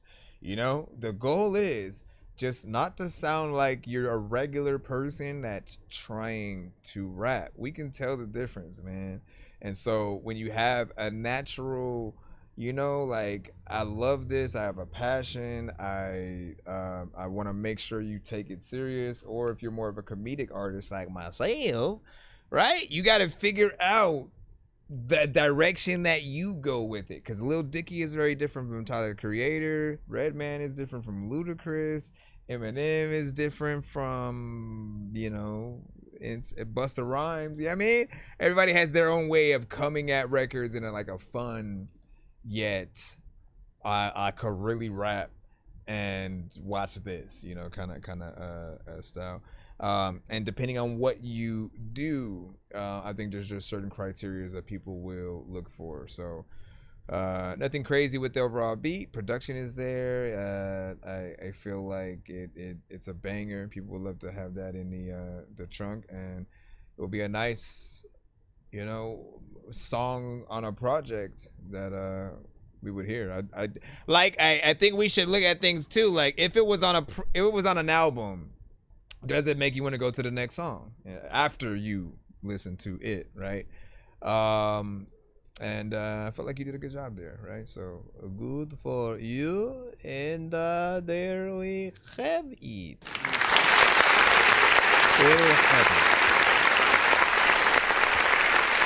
Cassidy. Woo! Shout out to Cassidy. Look, anytime you guys feel the need to mention an artist, you know, from the past or whatever, like, do it. Because it is our job to simply let people know that different artists out there exist. I think it's the same thing for like movies, for anything. And often, like, again, we're getting in different just generations of people who might have not got the ability to experience certain things, right? Like I'm thinking about all the 80s movies that came out, right? When Ghostbusters first popped up, when Gremlins was out, Beverly Hills Cop, right? Things like The Breakfast Club and Ferris Bueller's Day Off, right? Those things are classics in terms of like 80s films. With music, man, anything that came out before, like you gotta think about things like this, right? So the industry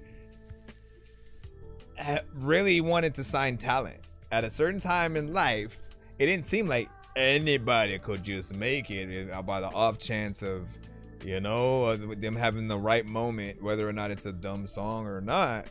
Like, no, you had to be good. There was no artist that they had ever signed in a lot of the early eras of just them going from, like, you know, Elvis and Beatles and Johnny Cash and Jimi Hendrix and most bands that I hear I like. So I never felt like they've overstepped or understepped there.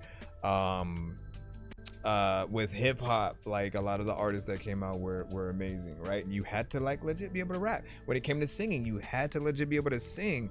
And then on top of that, most of them needed to be able to play instruments too, because they were going to be out there live. Whether you were doing an acoustic version of your song or playing the piano, when you see people that are able to do the thing, whenever we watch Alicia Keys, we get to listen to the performance with a realization that we're not hearing the music if she's not up there playing that piano. And like that is just an amazing feeling within itself or whatnot. But I feel like the industry over time just got to a point where they cared more about wherever it seemed like a wave was going, as opposed to trying to, like, look, if you have the power to put people in our faces, it's like, why not continue to make sure that it is those with talent? Because everybody that wants to be an artist, that's what we had. Even when it came to independent artists, it was rare when you heard one that was bad, because everyone knew that if they weren't at least up to the par of their own favorite artist, nobody was gonna listen. So there wasn't no mumble rap. Literally, it did not exist. You know what I mean? Even just clones of artists. Like, imagine living in that time where people would clown you if you did sound like another artist. So you had to figure out, what was your thing gonna be? What were the beats that you were gonna rap to going to sound like? Because we couldn't sound like another person. That helped everyone realize their branding potential, what your merch was gonna be, what you were going to talk about. And like, if you were something similar to, maybe, let's say, like, we had camps out there, so there was like No Limit, Cash Money, Rough Riders, Rockefeller, 3-6 Mafia, Wu-Tang and what they did, Bone Thugs. Like, everybody had their own kind of style and what they would really talk about, right? Y'all remember, like, No Limit they would have raps about the streets and the struggle, but they would also lump in metaphors of the army and soldiers and stuff like that. It was the whole tank thing, and they made sure to be consistent with that. Wu-Tang did the same thing with the kung fu elements, with what Wu-Tang, even was derived from, what some of their names, Jizza, RZA, Oh Dirty Bastard, a lot of them literally have their names derivative of characters from those early kung fu flicks, and it takes on another concept within itself. You know what I mean? Till this day, if there's anything that you guys can learn, till this day, you still see people who will wear Wu-Tang hoodies, t-shirts, hats. Like, I don't think there's a person on earth who doesn't like them. And if you just haven't exposed yourself in that way, like, they are the premier, like, hip-hop rap group. When it came to, like, look, if you had to show aliens come down tomorrow and we have to say, look, they're asking, like, what is the best music we have in terms of, different genres or whatnot. If we had to pick one person who represented our culture, it's Wu. You know what I'm saying? They have the best elements of street, yet knowledge in terms of, like, using big words with certain things, man. It was because of them that I even wanted to look up atomically. I bomb atomically. Socrates' philosophies and hypotheses can define how I'll be dropping these mockeries, lyrically perform. You know what I mean? And I'm like, bro, he's like, how he's rhyming is just amazing, right? And then every one of them got in there with a certain flair, and it's like, yo, it's ill, whatnot. And yeah, you could throw in Tribe Called Quest. You could throw in, if you want to throw, trying to think of someone new so we can show them some respect and stuff.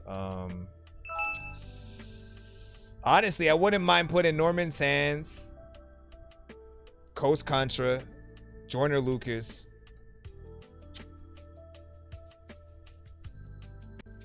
Eminem, because he was the 90s, but then also still rocking today. Harry Mack. Harry Mack. We bringing Harry Mack to the front line because Harry Mack could have one conversation with the aliens, right? Be like, pick 5 words. Watch this. You know what I mean? And they'll rap about the spaceship, what he learned about them in the very short amount of time.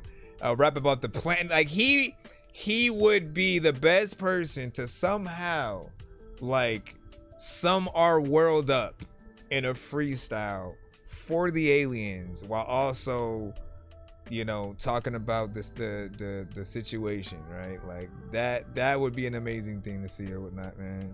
And honestly, I didn't think about that until right now. I gotta make that a post. Harry Mack, you hear it? As a matter of fact, Harry, I got a challenge for you. I want you, if you can, to theoretically, let's say that was the situation, put it together, right? What would you actually say if that was the scenario? You know what I mean? Like, you got the aliens, obviously, man, we got to figure out what kind of aliens it is. I don't know how to start all of this stuff, but make it happen. You are creative enough, and it's kind of what you do. It's what you do, man. That reaction is everything. Jupiter was freaking good. Milo, hello. El Rudo, what is freaking popping? What is freaking popping? Yeah. All right, let me go back into the lineup. Thank y'all for y'all patience. Sorry about the craziness.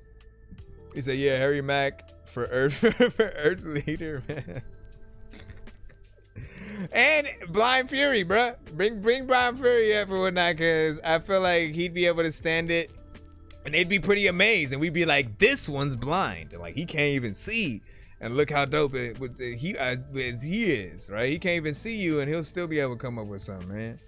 You know what I mean? So we need that. He said, I remember when Joyner Lucas came out, the competition with Hobson at the time, both being new in the game, man. So Hobson came out a lot earlier, though. Hobson was out Hobson had, I think, more of a run than people give him credit for, right? He's been consistent, but I've remembered him way before I came across Joyner. For the song from Joyner that I even knew of him was the something Capra something. It was a two-sided story or whatnot that he did or whatnot. It was a great record. I just literally can't pronounce the name for the life of me. One of you guys, it's Ross Caprioni or something like that. But that record alone, I was like, okay, I gotta see what else he has, because we don't have artists coming at stuff like that. Oh, Kambada too, man. I think Kambada deserves some credit. I love what he's able to do, for sure. If you haven't heard him, maybe toward the end of the show we'll listen to a record. But he made a whole song where every word had to start with D, M, or T. And so he kept going in order and stuff like that. So he's like Daredevil, Magneto, and Thor, right? You know what I'm saying? Hold on, let me see if I have a cutaway that has that. But he also made a song literally talking about the Tupac in murder or whatnot, right? Literally a story going over the evidence of what happened and telling a full story within. And you're like, bro, are you how is he doing that? How do you come up with just that concept and then follow through with it? You got to do a lot of research. You got to make sure you know where you're going to rap about it. That kind of stuff makes you goated at what you can do or whatnot, right? Hold on, let me just see if I can find, where's DMT at? Well, not that. I wasn't looking for it. I was looking for the cutaway that I had. with, it's the 421. If I can't, I might want to just look for,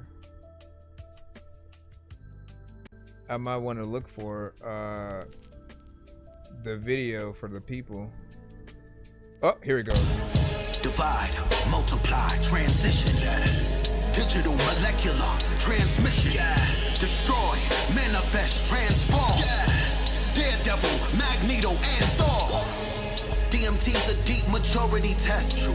Designed by decoders of the Moorish text. I dance so plastic in the twilight. I'm DMT laced, drinking Mai Tais. You know what I'm saying?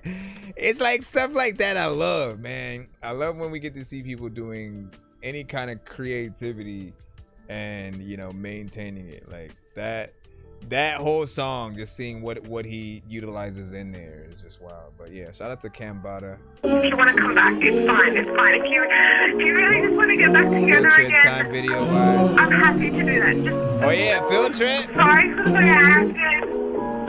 Yeah. I really don't know what to do without you.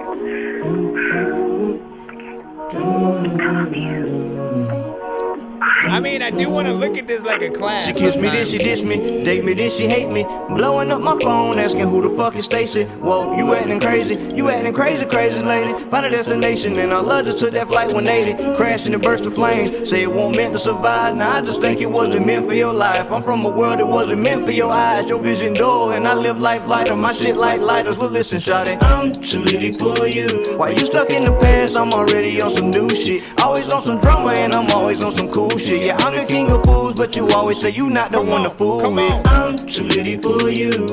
Keep some hoes in the house, but it ain't your business. Can't be a home till a H-O and him eating it. See, that's a joke. Why so serious? You don't like that, really? What clearly? I'm too litty for you. It's called a pity party. But I ain't really even trying to fake shit or play shit. It's time we both face it. Your body is basic. It's time we both face it. I know you gonna hate this. I'm too litty for you.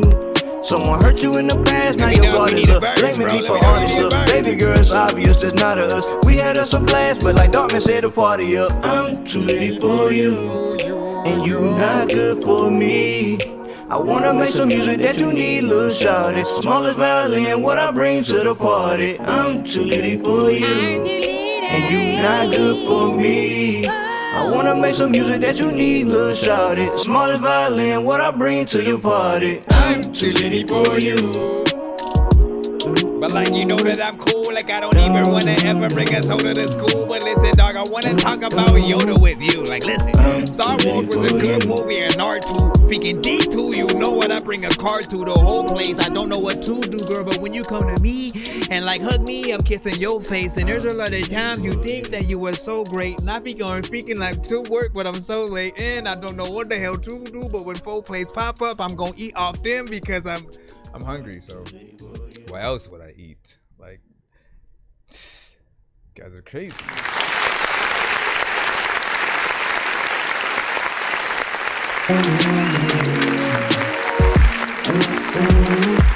People dancing. Half of us about to get retarded. Like now they're perfecting so well, we have the retarded in half. Listen, it's a fun song.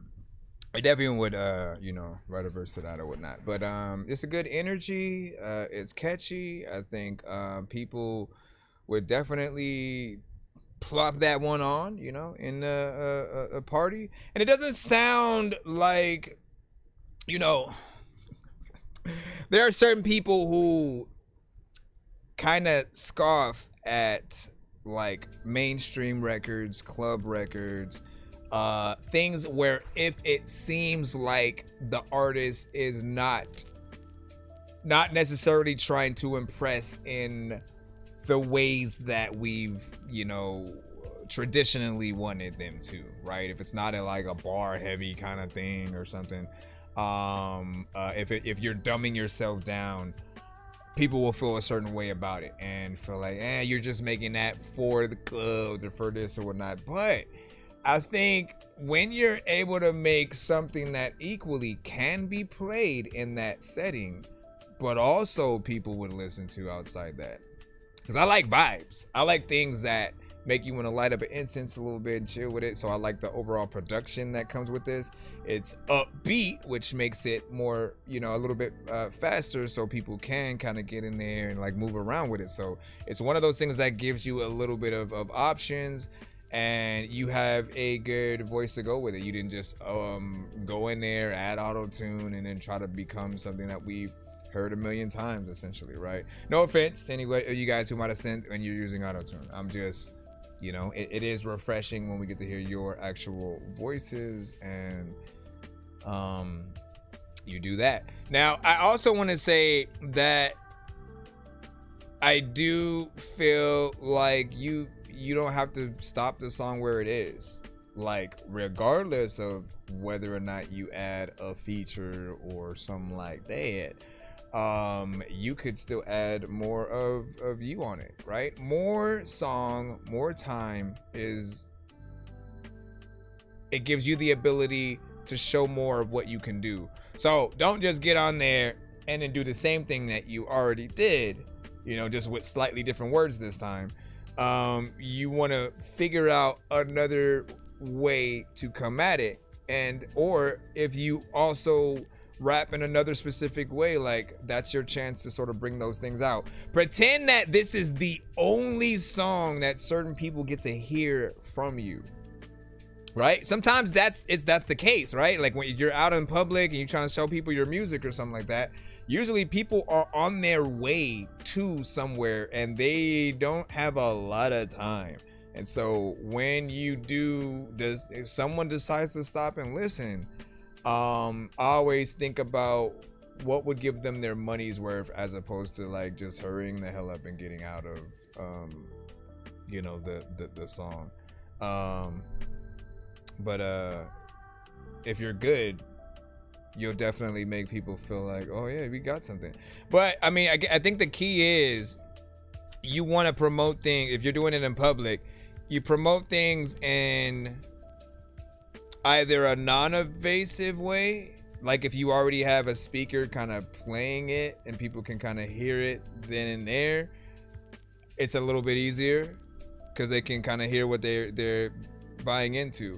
Or instead of just playing your songs, actually performing it is even better, because they're like, oh, you actually dope, and you have a little hat or thing with CDs in it, and you know how much they are. You have a Cash App sign or something, you know what I mean? Like, there's easy ways to do things. Then if you drive Uber or I guess it's just Uber or Lyft, there's always the like, can I perform a song for you kind of content that you can do. And if you're a really good artist, if you're able to make people feel emotional because you actually got a decent story, when you have one of those ones where like they get engulfed in lit. Have you guys seen those before? Have you seen some of the artists who have tried that, where they have a heartfelt kind of record, maybe about someone they lost? Literally, it'll go from like a good relationship kind of story to like eventually he lost her, you know, and she passed away or something like that. And like, you'll see the passenger just like ball up, and like, when and if you can do that to someone, when you can make them feel something, it means they believe what you're saying, that you have the ability to move people in a certain way and aren't just someone simply trying to rap. And I think that one right there. Yeah, Uber. You said I do that when I order Lyfts and Ubers, and my life for real with the emotional about. Yeah. See, and if you can, like, man, listen. The feeling you give a person when they get to see talent up close, and it's even better because like when you're performing at a venue, you're in a collective of people, everyone's there experiencing it together, that's fine. But in a situation like with the Uber, like, you get like a solo kind of performance from the artist. If you're truly thinking about it, if they're really talented, you know what I mean? Like, it should be a privilege that you're in that situation. And then, yeah, if you're lucky, you're being filmed while it's happening. You can low-key become a dope piece of content. If you're smart, use that to your advantage, man. Use the footage of snaps like, hey, this is me. Get in the comments. Get in the comments of the video like, hey, this was me. Thank you for performing. You're such a top. Like, people will follow you. It's easy. Like, you know what I mean? And then make sure you got something going on, because you may get inspired from that. Anything is possible. He said I record real shit mainly because I make it vibey as well. Yep, word. You know what it is. He said I made people cry before and dance. There you go. Hey, yo. Like you got to get those. You got to get those reactions. Cause let's think about it like this, right? When and if we ever get to the stage where our music is played on the radio, what do you mostly see? In all those situations, you always see the artist. Oh, my song's being played on the radio, y'all. Like, it's just them in the moment. But what do we not get to see? Other people in their cars listening to the song, right? It's something that we don't know how. We don't know if they skip to another freaking station because like they don't like the song we have or something. We don't know if they turn it down because they got a phone call, or if they block the call so they can listen to the record. But being able to have some kind of experience in that way, I feel like is a benefit to have or whatnot. As a matter of fact, why camera? Come on, you were good for like how long? We were like, okay, and then all of a sudden you want to be all weird. We bring it back again.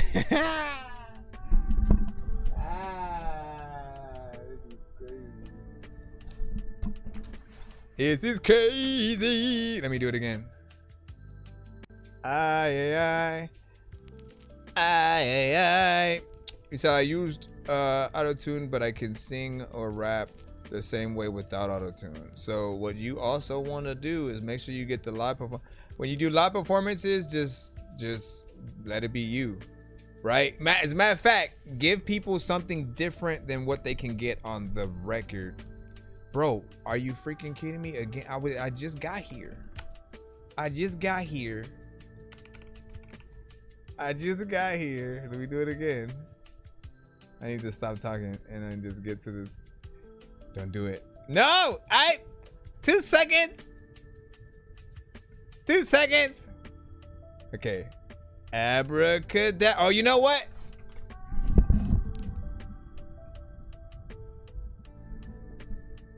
Okay. Let me see if this works. I feel like it was slightly unplugged from the thing.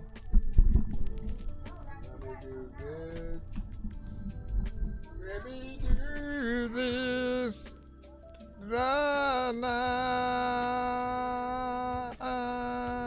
Really? What do you do? Oh, there you go. Nope, but now it's stuck. Come on, man. Hold on. Let me see. Let me go. I'm gonna go to my That Dorky Radio section or whatnot. We're still gonna play the songs as per usual, but it's gonna seem more like classic podcast mode. So give us a moment. Let me find this thing. Come on, dog. Cause we gotta fix this camera. All right, so we're gonna be here, and we'll listen to it like this or whatnot. We got Spurtle up next. Yeah, I don't know. I gotta figure it out. He said, "Do a pose for the cam." I'll do one where I'm smiling and just looking at the camera or something like that. I mean, you get my. Here's my moving face here. Yeah. Hey. I need to have a thing where when I talk, it moves the mouth in the exact thing. I'll make that, and then that way when that happens we go right over here. Alright, this is Spurt with verse for Jelani. Is the verse you gonna use for the song or what?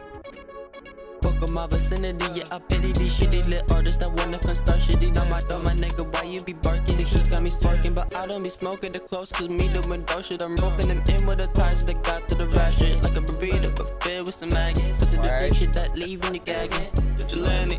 I'm chillin' with Ruben, the Christmas gifts at limit 26, and I got plenty, bitch. I'm with the petty shit, don't make an enemy out of me, nigga.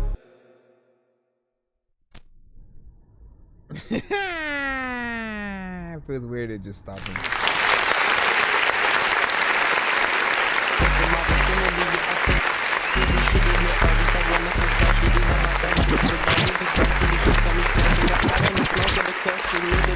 I'm roping them in with the ties that got to the rap shit. Like a burrito, but filled with some maggots. Cause it's the sick shit that leaving you gagging. Vigilante. I'm chillin' with Ruben, the Christmas gifts at limit 26, and I got plenty, bitch. I'm with the petty shit, don't make an enemy out of me, nigga. Okay, so I think you need like about 4 more bars or so potentially. And hold on, let me see if I can do this. I think you need about 4 more bars, and it's a little bit just. We don't know what it's gonna be yet, right? We don't know what the chorus is. You kind of just come in and then you're there. What you did was dope. What you were doing so far, you know, like you have a sort of style that's very, you know, chill. It's sort of like minimal in the energy that we'll hear, but there's something to what you're doing. You are basically like, you're slightly better than, don't take this the wrong way, you're slightly better than mumble rap, because with mumble rap, they rap in somewhat a similar style sometimes, but like you can understand one word that they are saying and they don't care, right? I get a better vibe from what you do and simply just want you to put a lot more effort into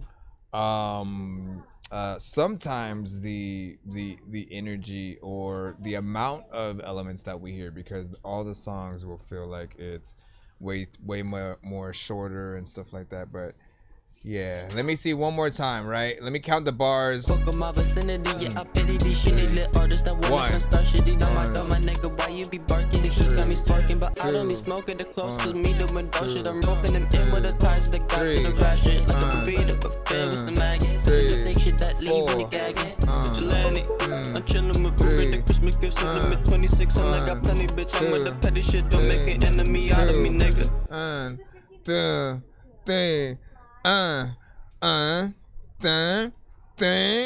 Okay, so if you're counting like that, then it's 2 bars. If you're counting like I was right now, we're literally 1, 2, 3, 4, right? If you're doing it like that, then just do that 2 more times essentially, right? Don't do the full, you know, as I said, like 4 might feel like a little bit, you know, more or whatnot, but I mean, I think you're on the right path there, more or less. You said that it was going good and stuff like that, and then fix the camera. I want to see your reaction. Let me see, man. I gotta unplug and plug it up. Shout out to here. Let me and I'll restart the TikTok side. Hold on. Let me do that. All right.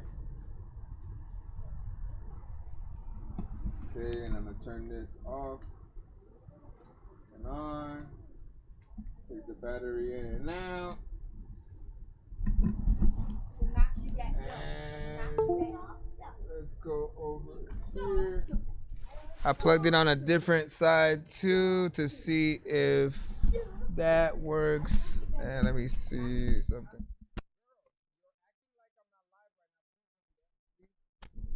Let me see. Okay, I think we're good. Watch me come back in. It's like, No, a skiddly doo, can we do? I don't even know what to do with your food. The Gifted, you are next with Ghetto.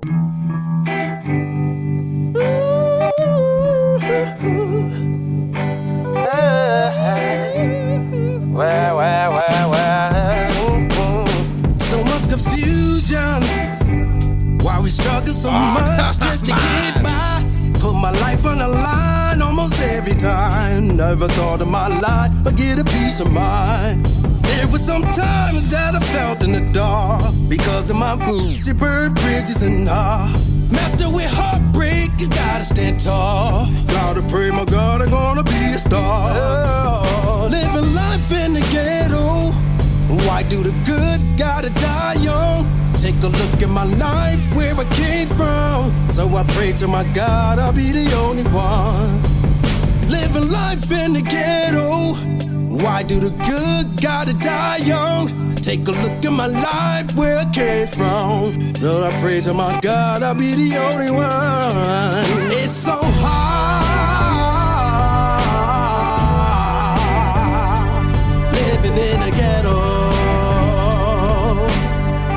Oh yeah, it's so hard. Yes it is, living in the ghetto. I'm trying to fix it right now. Getting tired of the hate crime. Gotta stick together, man, I ain't lying. Just doing your best so your life will shine. Gotta keep your head up while you on the grind. Gotta keep peace and not so much change. So many nights I got hunger pains. I remember and sing, Lord, I know you hear my pain. Living life in the ghetto. Why do the good gotta die young? Take a look at my life, where I came from. So I pray to my God, I'll be the only one. Living life in the ghetto. Why do the good gotta die young? Take a look at my life, where I came from. Lord, I pray to my God, I'll be the only one. It's so hard. It's so hard living in the ghetto. Oh yeah, it's so hard. Yes it is, living in the ghetto. In the goddamn ghetto.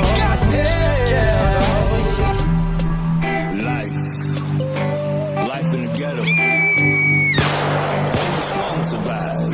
You feel me? The streets don't play fair out here. You got the pimps, you got the pussies, you got the hoes. I mean, what can I say? Everybody know about that life. Every city got a ghetto. But at the end of the day, you gotta be strong. Gotta be strong. There's only one way. And my man, the Gifted, is gonna let you know. Yo, Gussie, let's go. It's so hard. It's so hard living in the ghetto. Where the heck is my ThatDorky Radio? I gotta bring that back. Yeah. It's so hard. It's so hard. Yes, it is. Living in the ghetto. In the goddamn ghetto. In the goddamn ghetto. It's so hard. It's so hard. Living in the ghetto. Living in the ghetto. Yeah. It's so hard. It's so hard. Yes, it is. Living in the ghetto. In the goddamn ghetto. Man, seriously? The whole time? The whole time, bro. This was pissing me off, man, because I was literally trying to get back in here. You told me to come back. That's why I didn't want to do it yet. I'm like, man, I don't trust it. I don't trust it, man. But hold on. Okay, bring this back over. Ay, ay, ay, man. That was an amazing song, though, by the way. Thank you for serenading us with that. I do remember that one, of course, as a classic record. Alright, we'll figure. Oh, you know what? Here, let me do this too. Unplug that. Replug that in. Hopefully that helps. I'm probably just pulling too much power from certain things or whatnot, and then it's making the thing mess up. Right. Let's try this. Camera should come back now, but again, for how freaking long is... Wait, I didn't even press... I pressed it for 1 second, bro. Can you give me...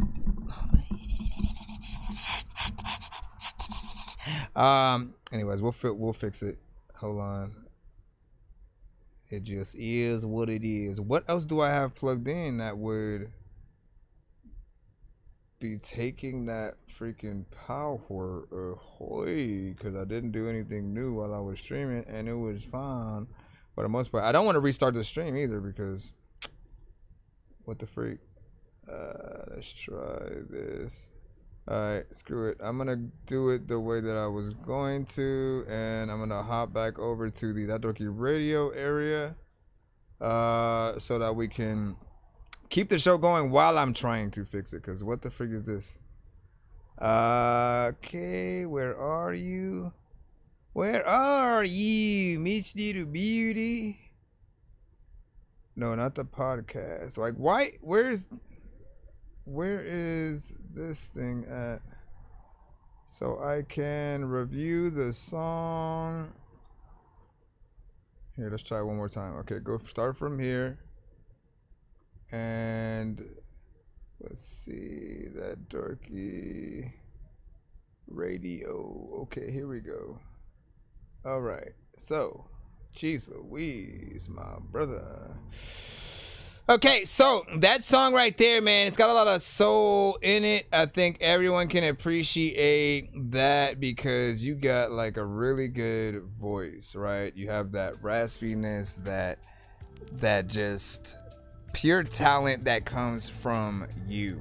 And it always makes me want to remind those that think that we're just simply okay with hearing like a fully AI kind of record and stuff like that. Like the reason why we're not always like, we'll hear it, we'll like it, and then it'll fade really very quickly because in our minds the artist isn't real, or there's just something in there that we know there could have been a little bit more work with, and is all just kind of fabricated into thin air for the most part. But when we hear a real artist with the talent to go in there and really bring something to the table that not everybody can, like that is the thing, right? If you're really trying to figure out like how any business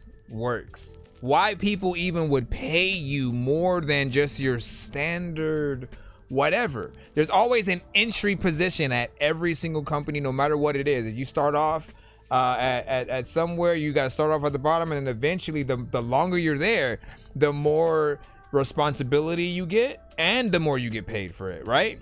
And so those that get paid the most usually have been there the longest because they have experience. And they also know how to do a lot because of that. So when you're thinking about why would someone want to pay me more, you got to think about how many things can you actually do and without AI, essentially, right? All of those things become a skill and something that is worth it. Quite literally, if I'm hiring people for a studio or something like that, the more things that you have to offer, I look at that as an amazing thing, because I'm like, oh snaps, you could actually play instruments. So that means that if someone comes through and then needs a guitar player or needs a trumpet player, thank you, and things like that,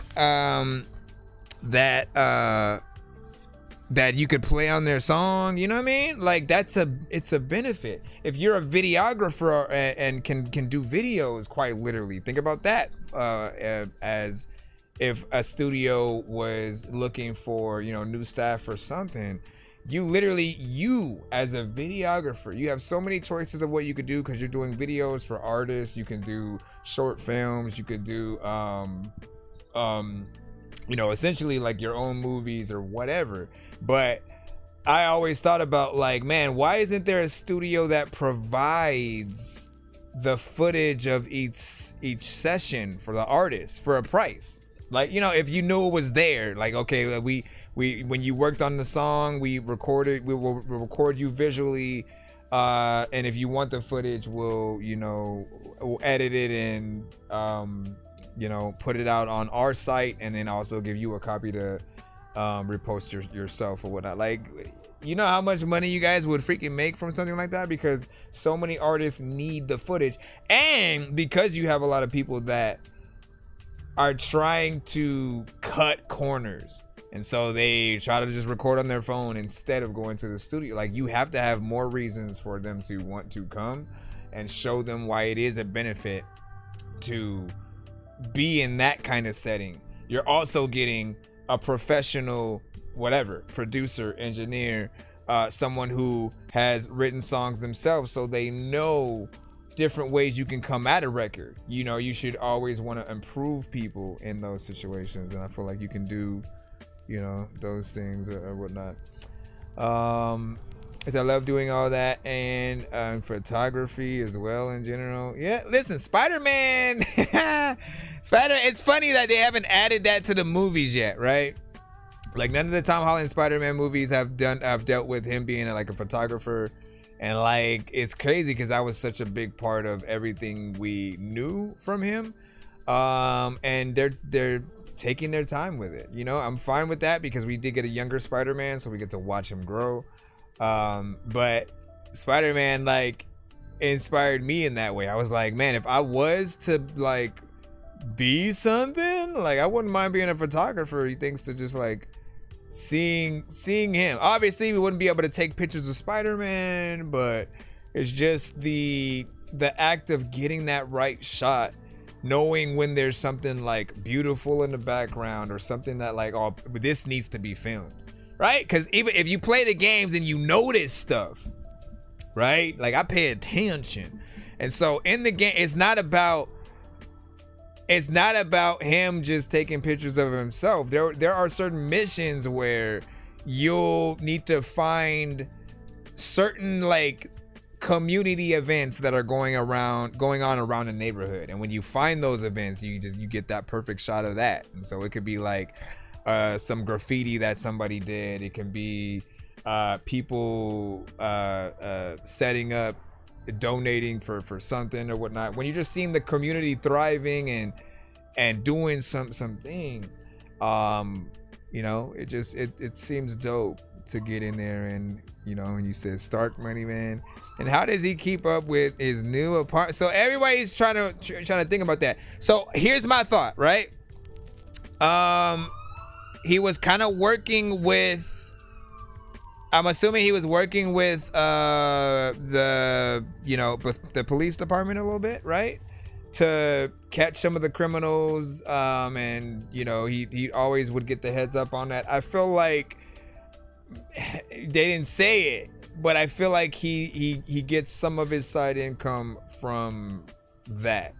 Cause if Stark was, if there was a fund set aside, right? And like, honestly, I don't know why they didn't do that. Like, literally, Tony Stark could have had some kind of, for superheroes that are doing the noble job or whatnot, like some kind of fund for them if they want to be able to still live and you know, be fine while they're doing things. Because what they showed in Falcon and Winter Soldier was, man, like the Falcon couldn't even get a loan barely to pay for his family's like boat and stuff like that, right? And so they showed you that, like, no, they don't like just take Tony Stark's money and just because they're superheroes they get everything handed to them and stuff like that. Like, it definitely is not the case for everybody. They're all living different lives, and unless you're living in Avengers Tower,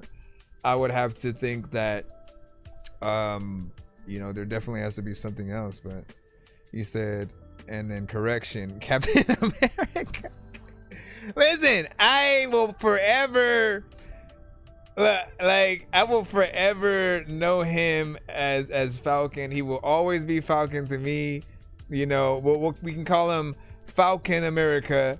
But I love him as Falcon. Like, I feel like his personality shines more. Here's me being honest, right? It's weird that, like, the moment Shuri becomes the Black Panther herself, right? And the Falcon has to become Captain America, something changed in both of their personalities. They were like the funniest people to me. Them, Scott Lang's Ant-Man, you know what I mean? And I love them for their elements of comedy. Scott Lang is still the same, never changed. But when it comes to Shuri, I get it. Her brother died. She had to take on the mantle and be responsible. Her brother and her freaking mom. That's wild, man. But her having to deal with that emotionally, yeah, you kind of have to grow up a little bit. I get it. But she had such a dope personality and was funny with, like, every other line that she would say. I don't want to see her lose that spark. And then when it comes to Falcon, I used to laugh at everything. Like, he's funny in real life.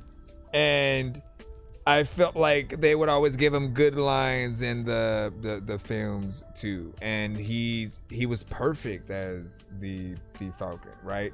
I do respect it does exist in a comic, so I'm not even mad about that, right? I felt like at some point they did need to run with the Falcon being Captain America storyline, and then at some point Bucky should get the mantle too, you know what I mean? Because that's what it was, you know, in the comics. And I feel like in those two places, they're both people who had to, like, redeem themselves in some way. And Falcon doesn't feel good enough for the mantle.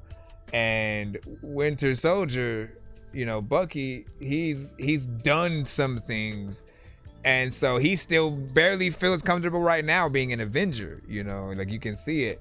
But you also know that he's trying to redeem himself from all that he did. And I think that's what the full team of the Thunderbolts was really about. All of them are that, you know what I'm saying? The Yelena's Black Widow, Ghost, like, you know, everyone was pretty much a little bit of a bad guy for a certain amount of time, and, you know, are now on a team or whatnot. I want them to do something really good with Ghost and Doomsday, because I did like her character even as a villain. And I feel like the way her powers can be used is really dope. So I hope they do something good. I felt like they wasted Taskmaster, you know.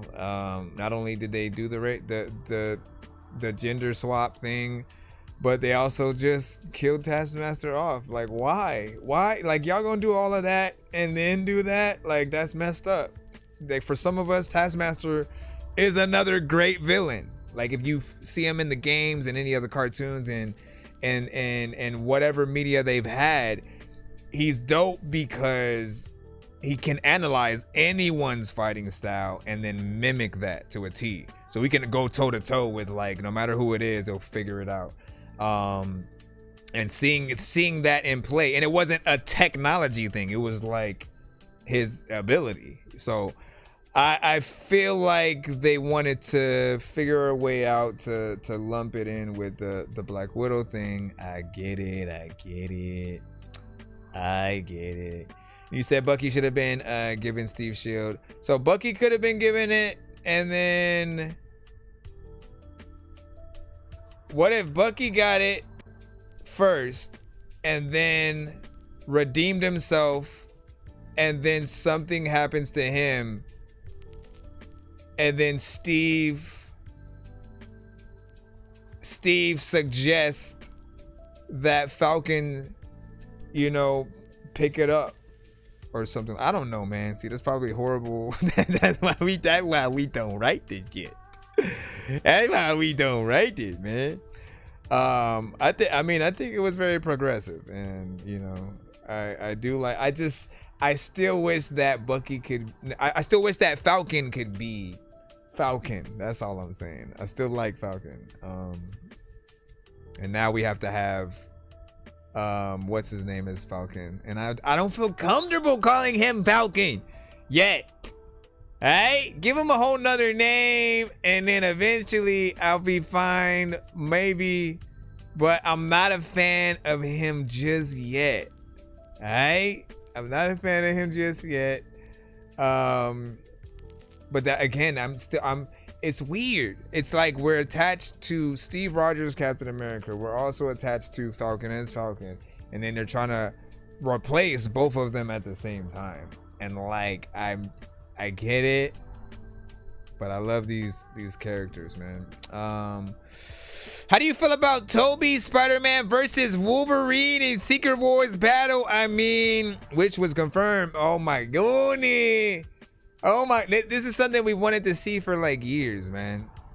Like all these heroes and the actors playing them, like having to fight for some reason and then coming together to unite for something. Like we're getting our dream come true, and I think these next couple of films, and if they have the same amount of love that they had in Brand New Day in this, I feel like we're off to an amazing start, and I do hope that we, that it's worth the time.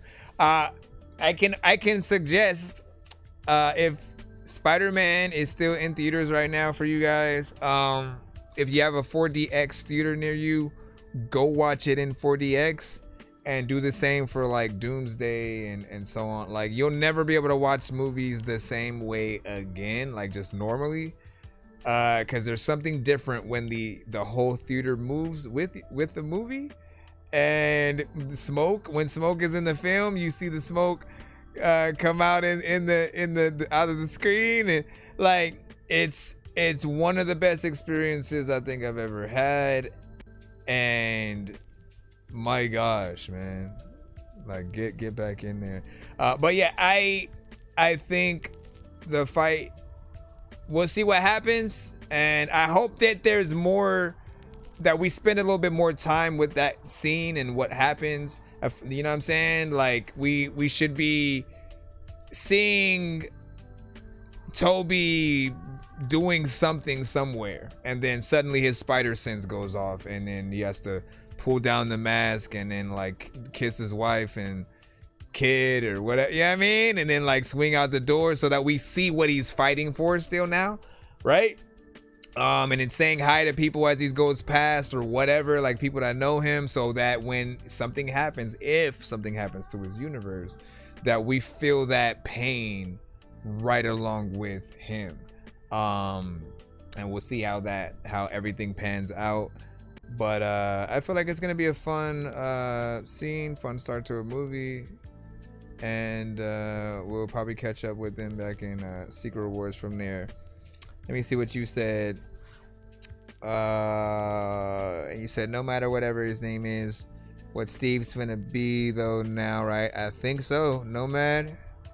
And as long as he has the wings, he's still Falcon. Yeah, exactly, right? The wings is what makes it. But, and don't get me wrong, because I like the look. I like the whole, you have the wings and the shield. It's kind of dope. But the thing is, okay, and I think we all feel a little bit of the same way. I know we're still talking. Yes, we are going to get back to submissions, I promise, right? Something feels different with Cap being Captain America. Even if Bucky was Cap and Steve Rogers feel different as Captain America because they actually have the super soldier serum in them. So when they're throwing that shield, you know it's being thrown with a certain accuracy, you know it's being thrown with a certain strength, you know it's going to hurt. You know what I'm saying? Like they can potentially throw it and then like actually chop down the tree, while Falcon, he's just a human. He doesn't have the serum. So when he throws it, it'll just get stuck in the tree, if anything, right? And it feels like there's still something missing. And I get, like, I love what they did with his story because it was about him not wanting to get the serum, because he could have, but he saw what it was doing to John Walker, right? And John Walker is still kind of an asshole today, you know what I mean? You don't know if that's the serum or not, right? So I get him not wanting to risk becoming something that he doesn't want to be. But like you gotta notice that there's something missing there. He needs a little something extra that evens the playing field. And I feel like it should come in the form of his wings and stuff, right? You know, half of it being like Wakanda tech is kind of cool. You know, but like, man, you said Steve can hold. Oh man. Steve can hold and control Thor's weapons. Not only that, but let's remember what Steve Rogers did in Captain America: Winter Soldier. Wait, was it Civil War or Winter Soldier? Hold on. I think it was Civil War, right? In Captain America Civil War, remember the scene where like he's about to get away in the helicopter and then like literally Steve grabs onto the helicopter's, you know, like leg or whatnot, and then like holds on to the building so he can stop the helicopter from leaving. Falcon's not gonna be able to do that. He can fly after it. That's about what he would have been able. He could have followed it to wherever he would have went, and then probably, you know, done that. But he did the strength aspect. That's why we love seeing like Winter Soldier and Cap, because there's something about with the serum what you can do. I don't even know if John Walker could do that same thing. I don't know if we've seen him have those kind of feats. But anyway, let me stop talking. Thank y'all for the conversation, y'all. You know what I'm saying? Like, I love these things. I'm a geek, half nerd, half dork. You already know what it is, right? But I mean, I love these movies because Marvel, when they study the characters the right way, they can do things like having Black Panther, Winter Soldier, and Cap all running on the highway faster than the cars, and you believing it. You only believe it if you understand their power sets, and otherwise you'd be like, hell no, how the hell are they doing? Like, no, if you understand, like, Cap and Winter Soldier are they have the same exact ability and are at their like peak, you know, whatever it might be. Like Cap in the first Avenger was able to jump over a fence that you would literally have to climb yourself to get over or whatnot. So at the peak ability, you know, they're running, and then Black Panther with the herb and the powers that he has, he's able to basically be at his peak ability as well. So that kind of stuff is dope. Yeah, man. Don't worry, I'll get my camera back as soon as we can. Right, let's see what we got next. We got Kiro with Simon Says.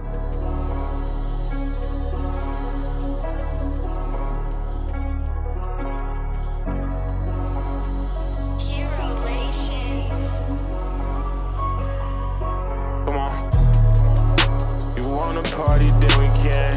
I'm trying to stay, I'm sorry, but you can't. This my program, do what Simon says. I bled my heart out for this shit I did, bitch. Yeah, rock out with my bro, we tryna win, you see. For the hoes, they draining all my energy. Ain't no plan B, I do it for my family. It's fuck the ones who love me. I ain't fake it at all. Long day, need to pour me some red up. Wanted some hoes, now I'm popping out wet up. Sunny day, but I still come with umbrella. My niggas 3D, feel like a fella. I'm stuck in the middle. She get better, stay, keep your head up. Keep going, keep running up, shut up. I'ma keep going till I can't.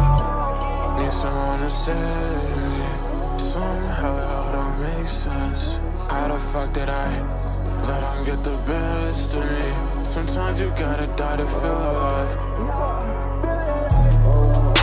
You wanna party, then we can. Tryna stay, I'm sorry, baby, you can't. This my program, do what Simon says. I bled my heart out for this shit I did, bitch. Yeah, rock out with my bro, we tryna win, you see. For the hoes, they draining all my energy. Ain't no plan B. I do it for my family. It's fuck the ones who love me.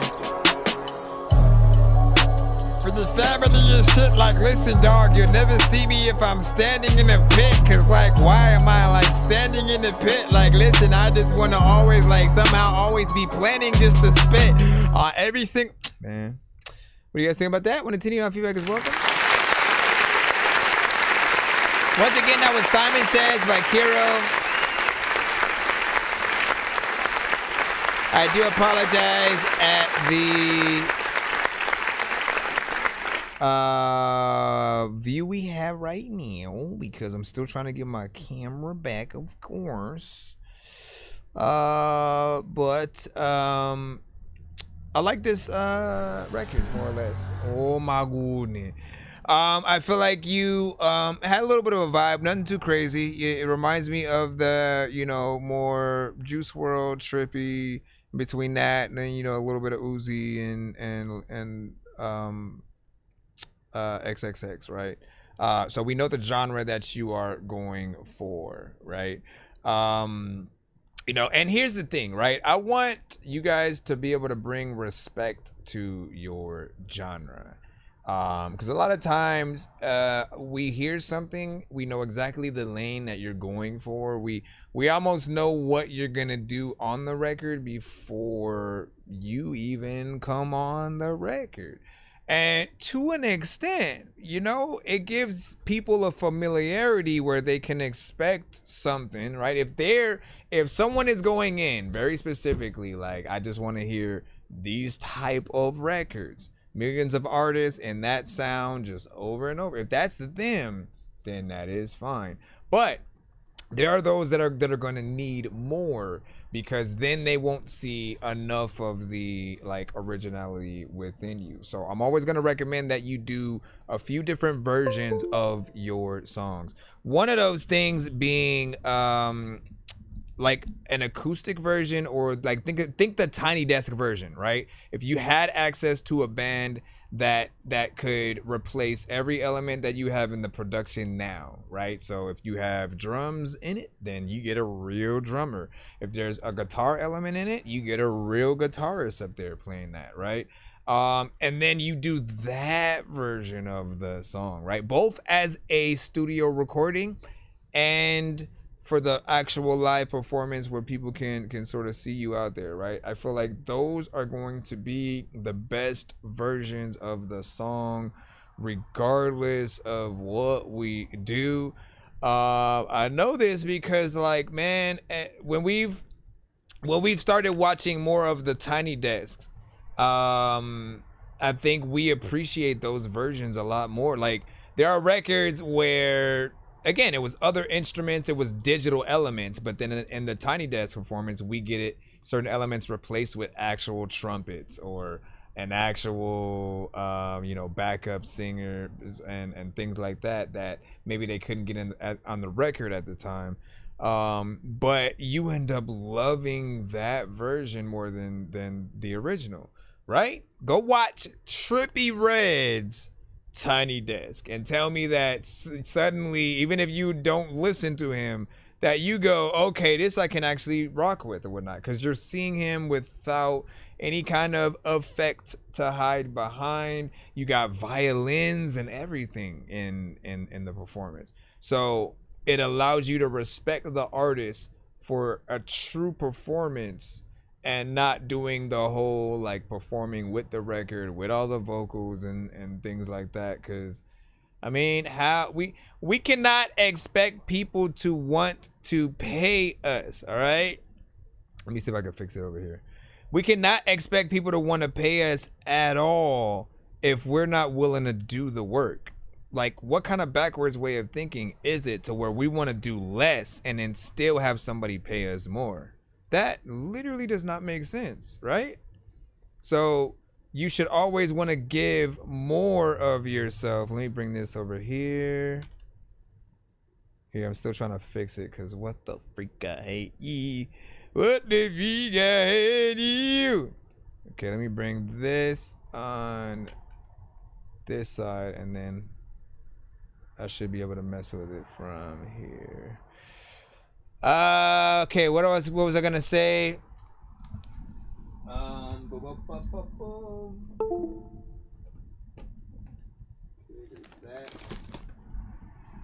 over here. Connected. Okay. Let's see if this works real quick. Everybody, no! Don't leave!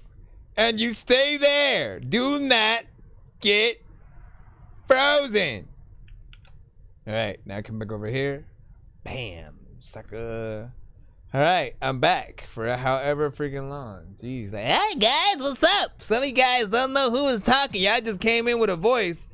I am the face of the voice. You're seeing Zordon for the first time. Not Zordon. I guess it would just be the wizard. Anyways, no, because they didn't hear the wizard until they got there. They just heard him behind the curtain with the face and stuff like that. Not like he was speaking to them through their cell phones or something like that. I'm getting a phone call. Hold on. Alpha. We need all of a sudden Zordon about that. Anyways, what was I saying? Yeah, give people their money's worth, right? You think about it like this. If you go to an event and you truly perform your heart out, perform your ass off, regardless of the amount of people that are in the building, that's an asset. It shows me the work ethic that you have regardless of what's going to happen. It shows me that you're not going to chicken out just because there are less people in the freaking building, and that you're still going to do your job like as an artist, and it's going to make us want to help you get more people in the building or whatnot, you know what I mean? Because like, damn, they perform like that. I feel bad that I wasn't able to bring more people to them, you know what I mean? And so you want everyone, no matter what it is, if it's the song itself, if it's a beat, if it's whatever, put your all into it and act like you have a record deal right now. Everything you make will be looked at with a microscope, right? So if people are trying to say, why is this artist signed? You know what I mean? Because you're not that good or something like that. They're only gonna really feel like that if you aren't putting your all into the records, right? To be in the same lists as the greats that you guys look up to, you have to do the same things initially in terms of being consistent, making great albums, study many different performances from hundreds of artists. And like, honestly, man, like the 90s, the 90s need a really good documentary that highlights the best of what everyone had to offer and why just there was so much talent throughout that era, and you got to see everything, from the respect that all the artists showed each other, the quality control that it seemed like the industry had. Like I said, there weren't two artists that sounded alike. There weren't artists that you just felt like were industry plants. That was not a word. If anything, the only two artists that people might have felt like that about was Vanilla Ice, and who else can I think of from the past that people might have felt was an industry plant at a certain time. I think Vanilla Ice is the only one that I can really think about. But Vanilla Ice had his thing, you know what I mean? Like, he got in there, he rapped, but just people didn't take it as serious as they did when it came to like Beastie Boys or Eminem when he came up, and there are, you know, plenty other ones that I felt like maybe you were able to see that there was an element of, and I think like when it came to hip hop, for a certain amount of time, there was a feeling like you had to have went through something and been from the streets and done this and that, and I don't think people looked at Ice at Vanilla Ice like that, you know, and it almost felt like an appropriation thing for, you know, I think most people. You know, I didn't feel like that just as I'm listening to music. Like, I liked all hip hop and all genres of music. I felt like the industry was thriving at a certain point. So, you know, we can get back to that point where nobody's making bad music because we know the competition is there. Like, everybody gets the benefit. We have Sunstone with Courage. Let's see what you got. Let me eat this taco while I'm... What is an AI pen test? Well, this is the latest buzz in... Mister? Let's see, where are you?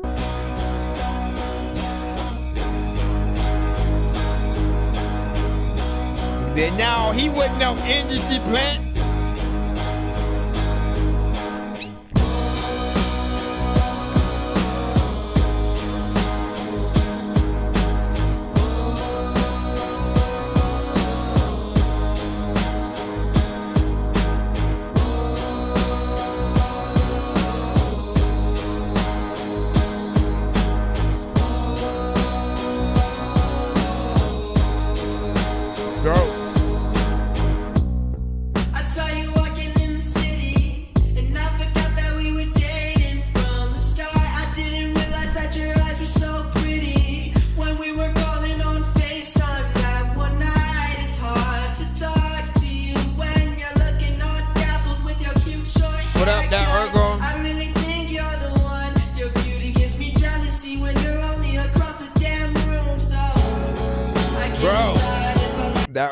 Tell me why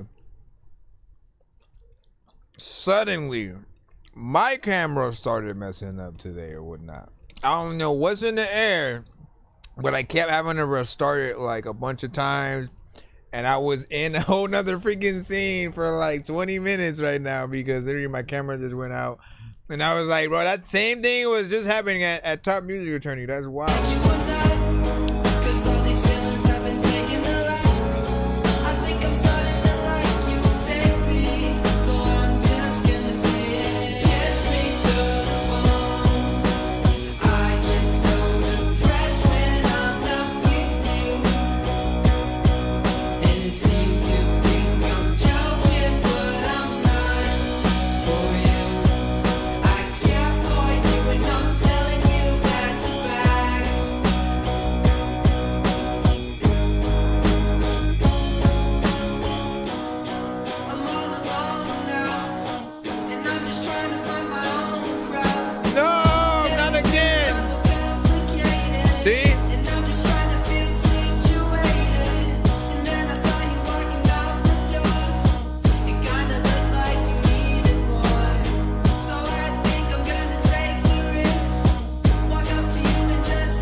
I like the lyrics on this.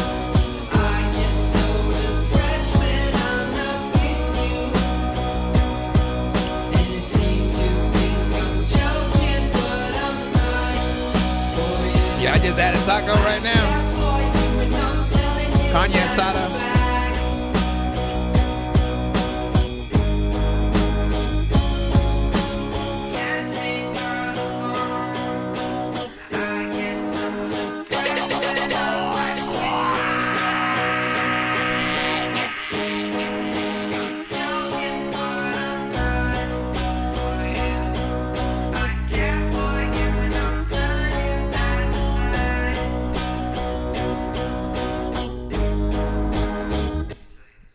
You got to figure out the reason why it stops this shit.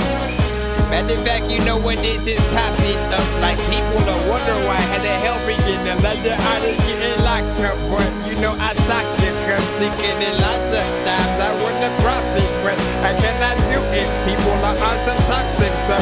I wanna talk shit, but freaking I can walk it.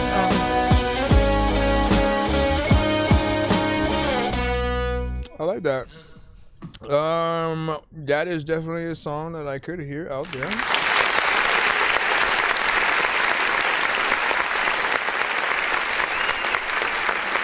So my thing is this, I gotta pay attention. Let me go up here.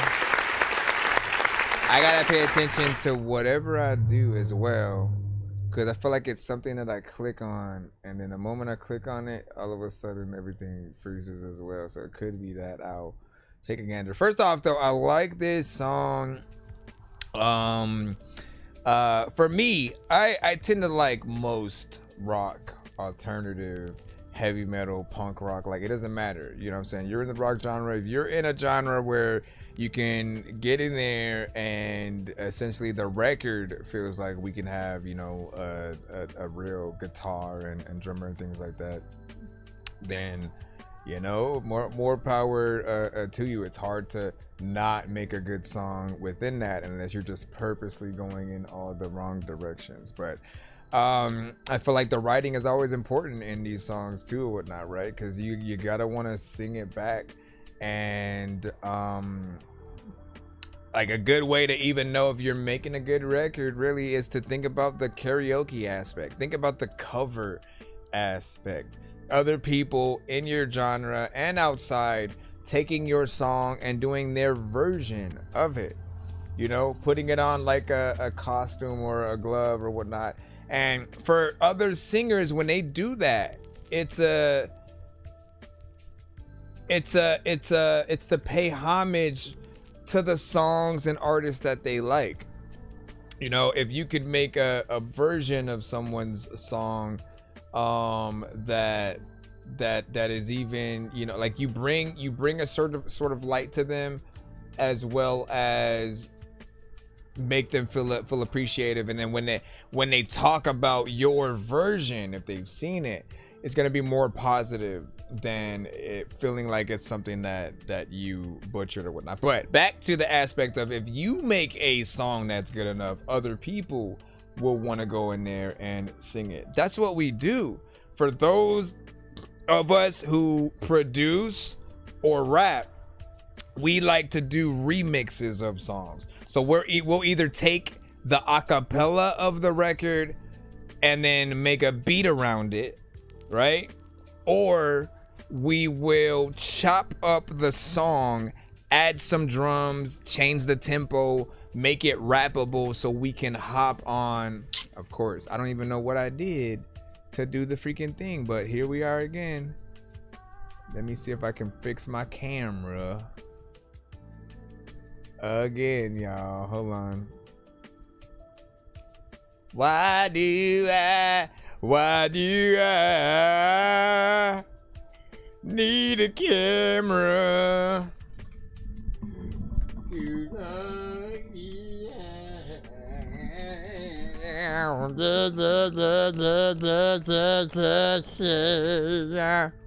Yeah, we're I don't know if it's I mean, shoot, it could be the program. I didn't even think about that.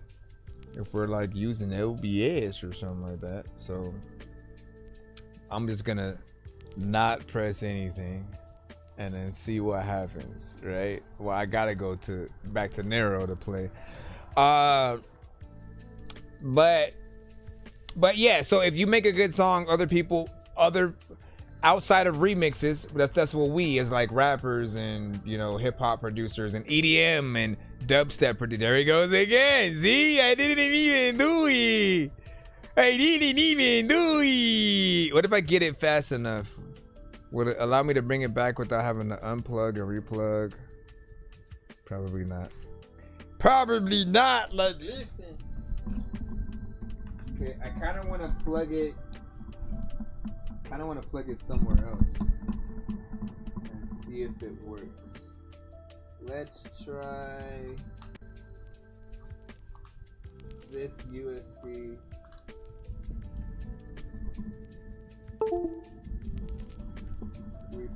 Port. Oh no! Oh no!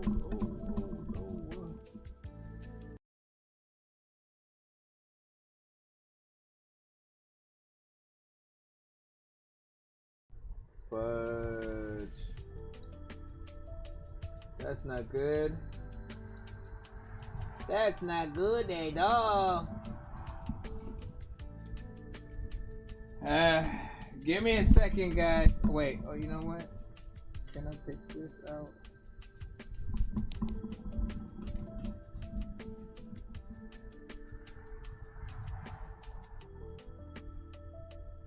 I have to line up these. You guys gotta give me a bit. I have to line up these things. My USB thing that I literally just plugged it into. It was my fault too now. And so now I gotta figure out a way. Cause then my keyboard and my mouse was hooked up to it, so I can't even move from this spot. What can I do? Was I done with the review? What was the last thing that I was gonna say about that? And I'll probably try to jump into a different mode or something like that if I can. How though? Because I gotta fix this in order to get back to that. This is wild. You said line way. What do you say? I thought about that. LOL. Like I thought at this point you could have downloaded a whole new camera program at this rate. And it said I'm the type of guy to hear dead ass anything and be like, oh, so I need to sample. Yeah, exactly, right? So for us as hip hop producers, like we'll go, oh man, I love that. Let me, and that's our way of showing people the things that we like. Like as producers, let me sample this dope sample from this record, and we want to let people know about that. Which is often why in things with samples, you'll often see an artist. I mean, you often hear the song for about 4 to 8 seconds or so. We want to give people the sample and let people know how we flipped it and what we flipped. But yeah. So give me a second. I wish I could switch over to not only another screen while I'm doing this right now, cause my whole USB hub basically just fell out, or the plug that I need to fix. I just am also on the wrong screen. Am I? What can I do? Where can I go? Oh, wait a second. Okay, I got an idea. Give me a second.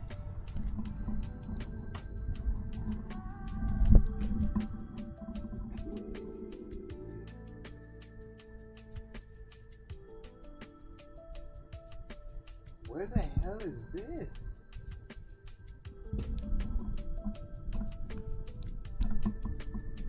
Where's the thing for my mouse? Because how am I even using that? So I can do my computer. Where is it? Where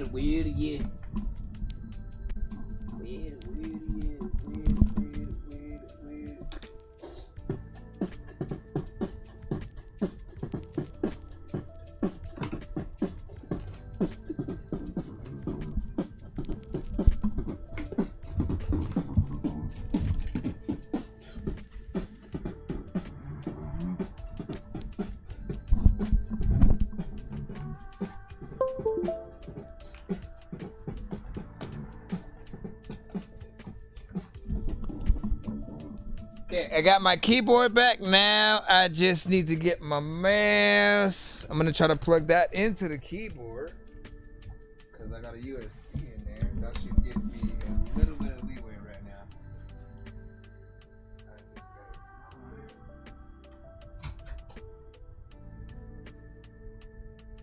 Out with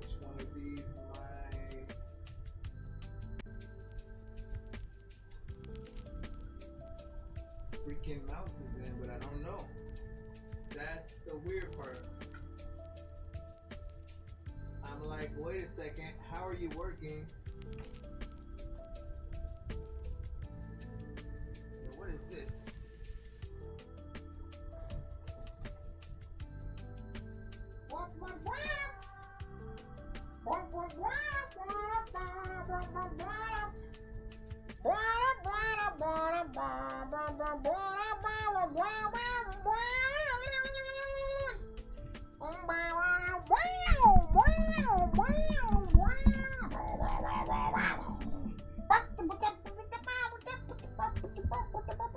You're like, what the? Why? Why, sir? Why? Why, sir? Did we ask you to do the thing? No, you did not. I'm sorry. I humbly apologize, sir. Matter of fact, you want $1 million? Here you go. Thanks. For free? Nah. That $1 million is gonna come with a cost. Y'all like, what the hell is even happening, bro? I'm trying to get my thing. I think I found. Okay, so what is this plugged into? We're getting closer. Why is there 2 USB sticks? What the freak do you want me to do with that, man? You probably the culprit, man. What are you doing? Let me see. This better not be plugged into the. Because if it is. Oh, you son of a. I knew it. Alright, so that might be the problem. I should be able to, let me just go over here. Trying to see which one of these are my mouse. So we can continue from here. Okay, this doesn't seem like it's it, so it has to be the other one. He said, when there's a will, there's a way. Unless you are Chris Rock. Damn. Damn, son. Mommy, he said no. I'm son. Son isn't a bad word. Now, did you say son of a bitch? Let me see, where is this?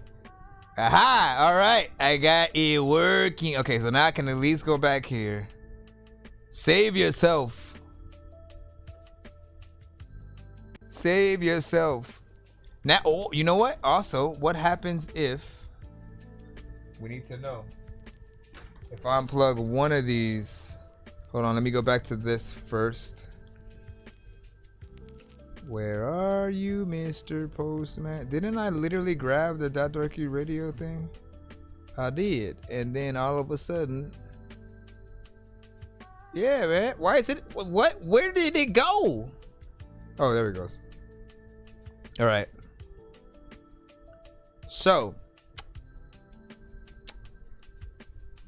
let me bring this all the way down to the bottom so I ain't gotta look for it no more.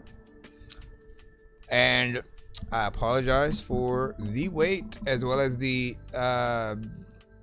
inconveniences and whatnot. We're gonna get everything freaking settled and fixed as we go. I'm gonna continue on from here or whatnot. Shout out to that last record that we did have. Let's go ahead and go. We got Unmasked finally in here.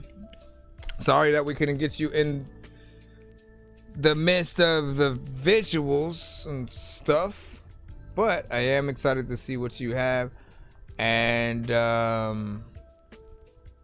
we'll figure something out, right? All the times we had, times that we ain't never getting back. All the times we had, we ain't getting them back. No, I can't hide it. I can't hide it. I'm dying.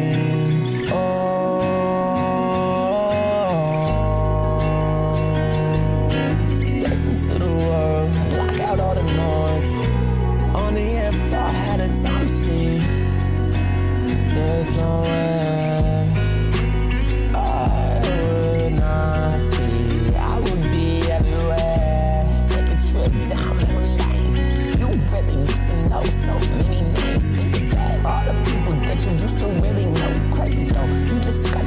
Find me a Lil Wayne in this section.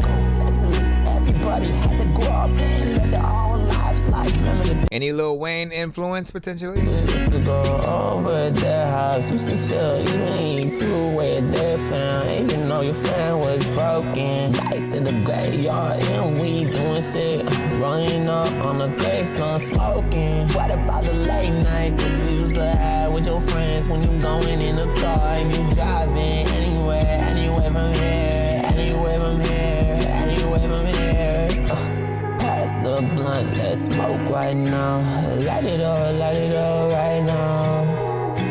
Trying to reach the stars now. I'm looking at the stars now. Make a wish, make sure you believe in it. Don't tell no one what it is, except for God, so pray for it. If you believe in something, someone, shout it. Aspirations to the video, you can see them everywhere. Spirits all over, I can feel it in the air. I just want to disappear. Yeah, how much were like J Dub was when he first started? Anywhere but here, anywhere but here. All the times we had that we ain't never getting back. He said, imagine you're like, this is trash.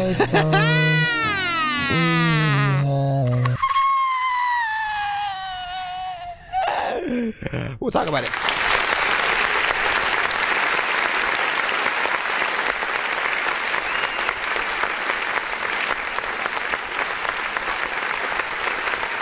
Again, sorry you couldn't see the full reaction and stuff like that, you know what I'm saying? But what I will say is it does need an improvement, right?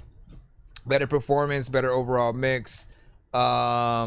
It needs again, you've been hearing what I've been saying to a lot of other artists throughout the show, the episode.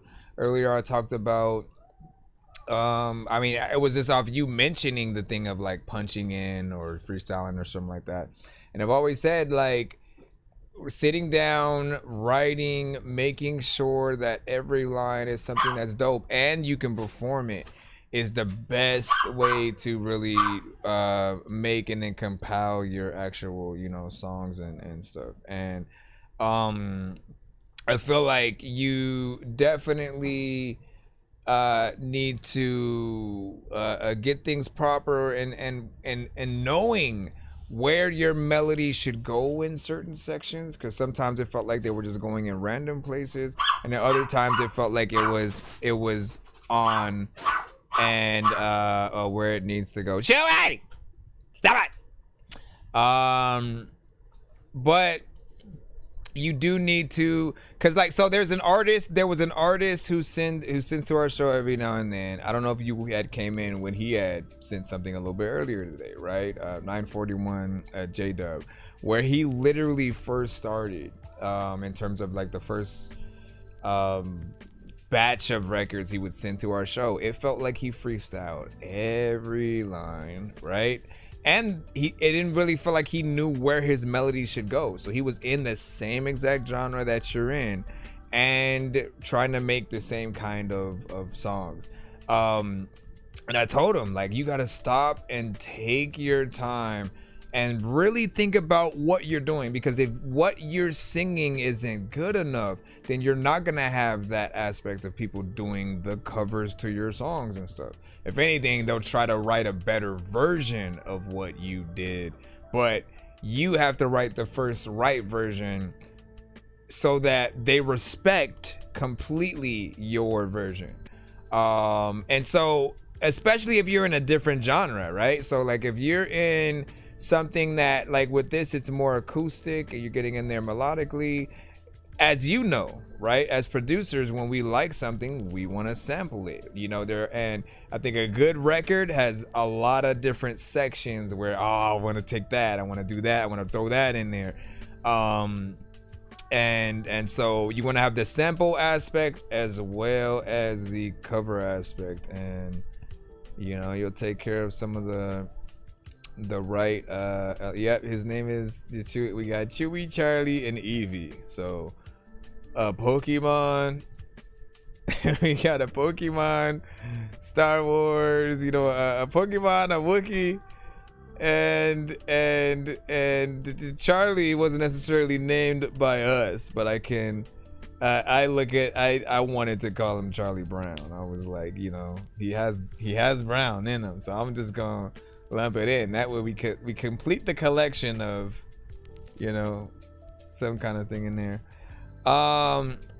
You said my ass is random and stuff like that, man. Again, have a conversation with J-Dub, man. He'll tell you, because he went from Dorky don't play ads on the show to, you know, I think there was a record that we ran back once, and the scores started going up.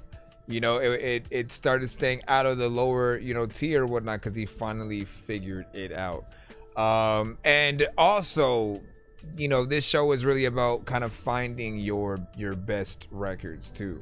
Like, not everything is going to win everybody over, but what you want to get good at is knowing what are the best records that you have that are so good that if you were stuck in an elevator, right? I always call it the elevator pitch. If you were stuck in an elevator with your favorite artists on the planet, you know what I'm saying? Like top 5, top 10. And you could play them any song. And that song, if it was something dope, they said, I'll get on it. We'll go to the studio right now, lay it down and, you know, do a video and blah, blah, blah. You know what I'm saying? But you got to play that right. What is that? What is the song that you truly feel like represents you as an artist and the completion of what you can do? Like if a label said, all right, why should we sign you? And then they either want you to perform the song, right? Or play your best song. And then they sort of like go from there, right? What if that was a little bit of the process, right? You have to play them 3 really good songs from you in a row that they would market right out there, and then you have to perform a 4th one basically, and just to again see overall how much you need to work with and things like that. Thank you. He said my most popular song is called Emotions. That's what's up. He said we finna be recording a whole mixtape in the elevator if we stuck, man. Yeah, that's what you want though. You want somebody to be like, we need to get you in a booth right now, cause I need a song with you, you know, stat. And he said if we were to evolve, if Eevee were to evolve, what Eevee would your pet evolve to, man? Man, listen, she at the smallest level right now. She at the smallest level right now, and I don't need her to evolve. I don't need her to evolve at all. Let me see. I'm hella versatile as well. I just be rapping and doing screamo. I gotta see what that sounds like. Other vibes. It's all random. So man, like you wouldn't even know what song to pull out, right? And you said so Wayne influenced all rap, you know what I'm saying, for real, in a way. Listen. Listen, man. I don't know whether or not you were talking about you or just like everybody else out there. Here's the thing, right? Wayne has his own style, and there are certain records that he'll do, right? Like Wayne has a record like this as well, right? Where he's going in and he's, you know, singing, you know, with auto-tune, but we know like he can rap. And so that aspect of him is what people, I think, appreciate the most, right? The fact that like he can get in there with the bars, and it's crazy because he was always dope, but the upgrade happened, right? When we talk about the upgrade, concept with artists, it's literally watching Wayne go from the straight up Cash Money days where it was like Hot Boys and stuff, and he was dope even within that. But when around the time when Drake was coming out, that was when Wayne was releasing a lot of different mixtapes, and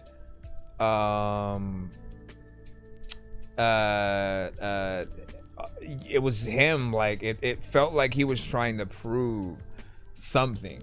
His raps got a lot better in terms of what he wanted to really put on the records, and you could just tell he became more ambitious, right? And then meanwhile, we also had like Eminem have many different upgrades from the straight up like all the way back in the Infinite days to a little bit ahead of that, where he's Slim Shady and Marshall Mathers, and then Marshall Mathers being all that, and then the one that we have today, it's very different how he comes at records. Trying to see who else kind of like had an upgrade over time. Nas has been pretty much the same, but still good. Jadakiss has always been good and hasn't really changed too much. I don't think they need like any kind of crazy upgrade point. Like they're some of the few that are just fine like how they are. Hold on. Give me a second.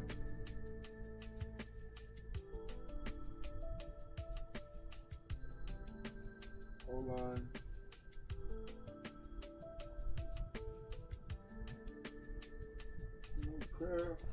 I had to look at something. What'd you say? What did you say? You said when I do bars. You said when I do bars, I do so many bars at a well, but sometimes I just be needing to let out my emotions for real. He said I think Wayne is good, but I always I was always just a casual listener, and a couple of records I got into, but for the most part I rarely listened to them. And then it seemed like everybody wanted to do that sound, especially Drake, who I do not like, right? So what I'll say is this. I think eventually we got to a point where like we cannot judge an artist by their singles for the most part. There are some artists where like not every single that they do is like the best song that they have, and it might be a dumbed down version of what they had, right? Because again, if I'd never heard anything from Wayne and all I heard was like Lollipop, or I didn't really like The Block Is Hot. The block is hot. The block is I'm trying to think of certain ones or whatnot. And again, I said that about like T.I. yesterday, right? I said if all I heard from T.I. was whatever you like, you know what I mean? Like it's not a good representation of what he can do. And so you almost have to listen to the right kind of recommended songs that show him at his best to know why he was put in that sort of pedestal, right? And the same thing with Eminem, same thing with Jay-Z, same thing with Busta Rhymes. Like every artist that is mentioned, they all have certain things that put them up there. Certain people literally just wouldn't. When we talk about Andre's 3 Stacks, for example, right? Certain people, if they don't know what will they have to know that, because for them there's a certain person that all they know from Andre is Hey Ya, Hey Ya. They don't know the Outkast era of stuff, and they don't know the features that Andre has got on. So when people put him in that top 10, it's for a reason. And it's really, he's one of the few people that, yeah, he may not have like even more than 10 albums that's a solo. But how he raps and when he decides to rap, what he does in those, you see an ability that like not everyone has.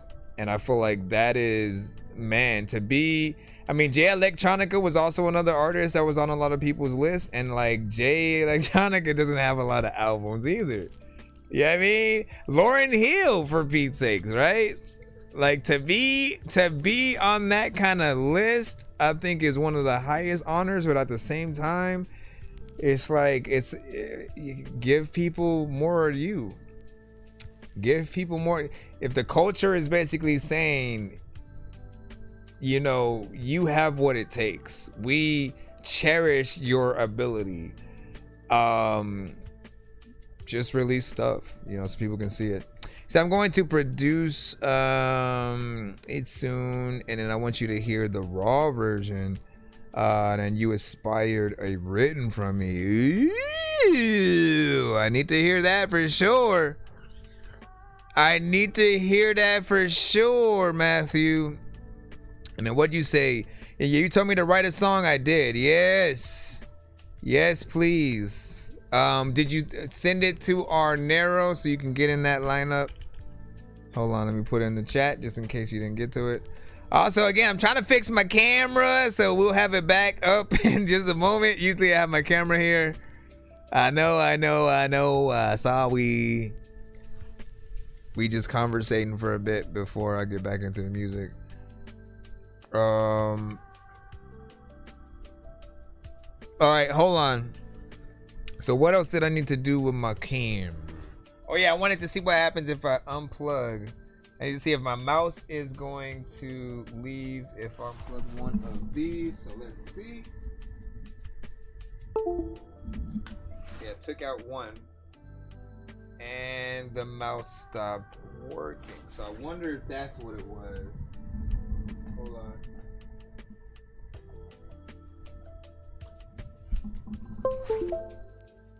Okay, let me try the other one. Nope, that takes out the whole thing. Alright, so I get what that is now. So my keyboard has 2 USB outputs.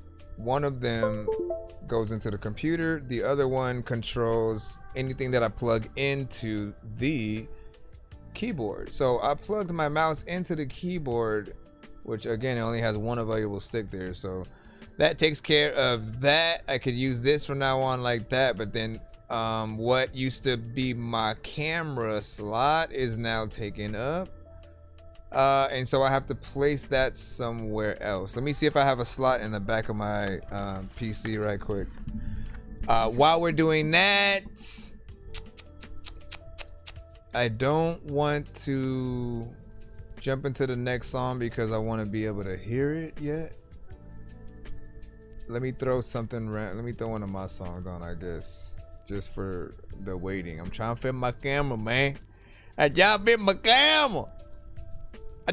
camera. Yes, y'all. You better freaking shush and shh. Like, listen, dog, if you in the toilet, you better go and flush the shh. Cause sometimes I want to tell you I'm disgusted with, like, listen, you like me, girl? I see you suck your lip. Let me go over here, right here, and then what song can I play, senor? Did I make a best songs folder? What's in there? Cat, bro. Ain't no way. You know what? I don't play this one a lot. Over the Moon. Random. Give me a second.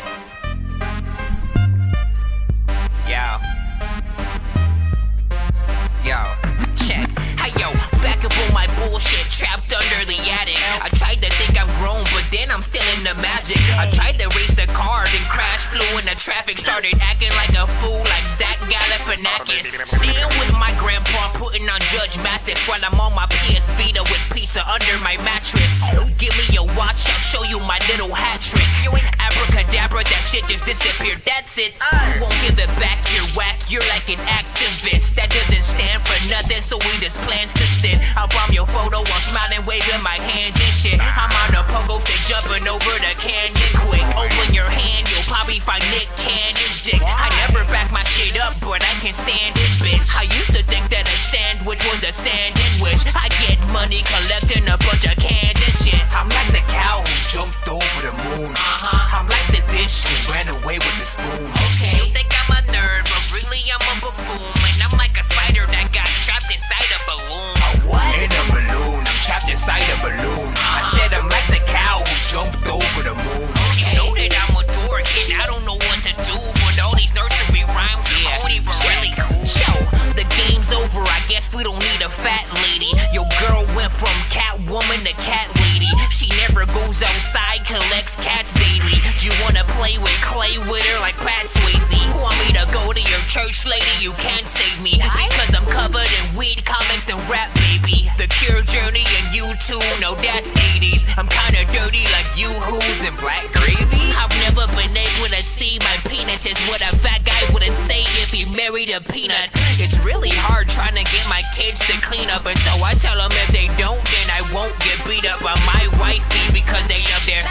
And even when they're sad, you can tell they're excited, and I'm banging on my head until their daddy says, no more monkeys jumping on the bed. Hey, kids. I'm like the cow who jumped over the moon.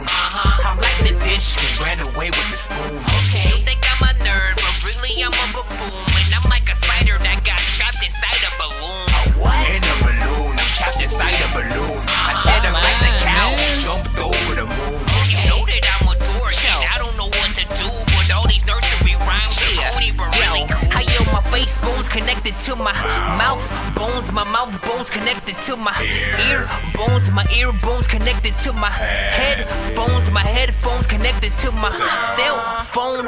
I'm like a kid who came out of cartoon, or like a fish got lost in a lagoon. You'll probably find me watching up at noon. I want a boat that comes with a harpoon. I'm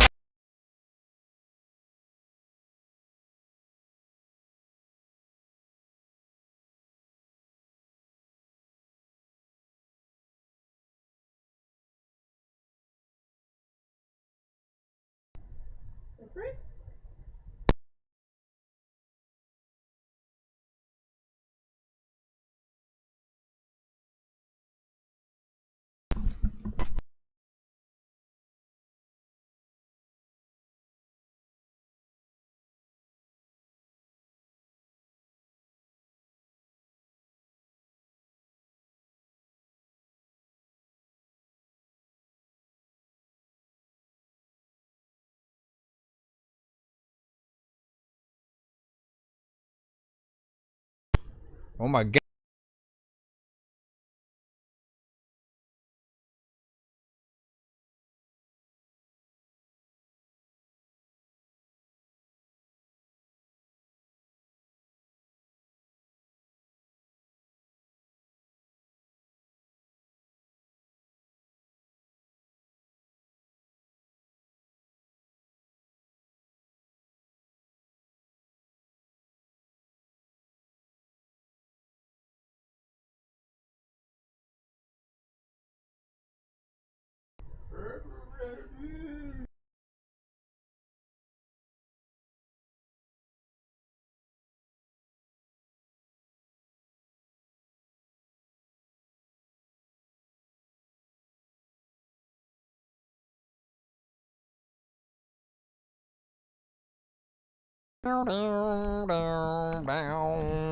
We should be good, right? Alright, fudge, man. This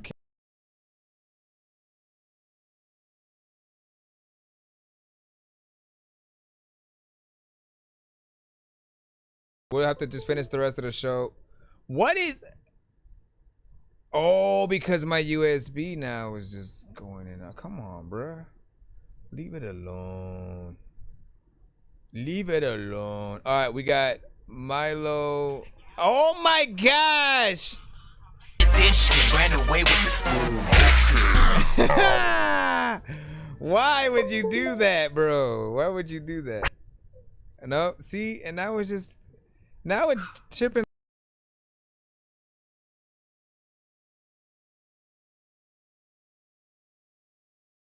You said, I wish I could submit a song. Yeah, sorry I did, man. I might have to do something a little bit different. Hold on.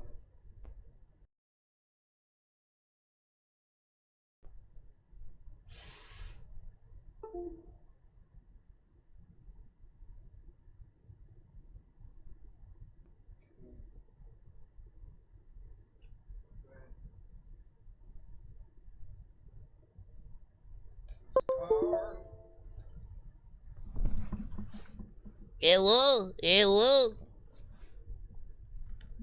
All right, hopefully we're good now. Stop. Obviously, it's not gonna be with the thing or whatever.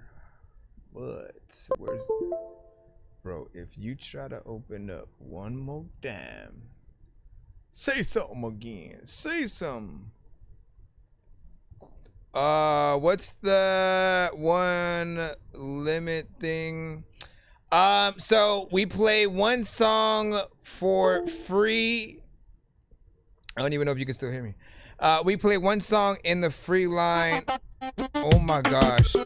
We play one song in the free line or multiple songs if you skip the line or whatnot. As long as we play your song all the way to the end and we don't hit the Dorky don't play that, then your free line song pretty much has been taken care of. And if you wish to have multiple songs played throughout the stream, anything extra does have to be a paid skip and stuff like that, right? So we have the options whenever it decides to really. First off, okay, there we go. And then there are the skip options, of course. There are the skip options. There are skip options and stuff you want to skip, then got to skip. And then you have a... That's it. One and done forever. No, just each episode.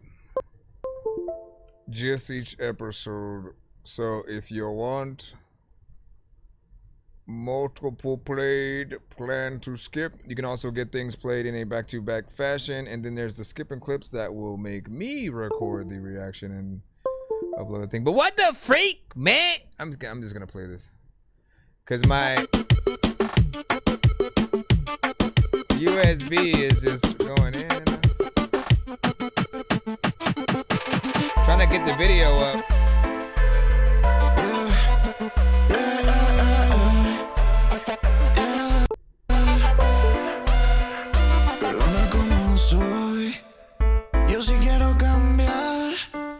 Me hicieron un bad boy antes de encontrarte.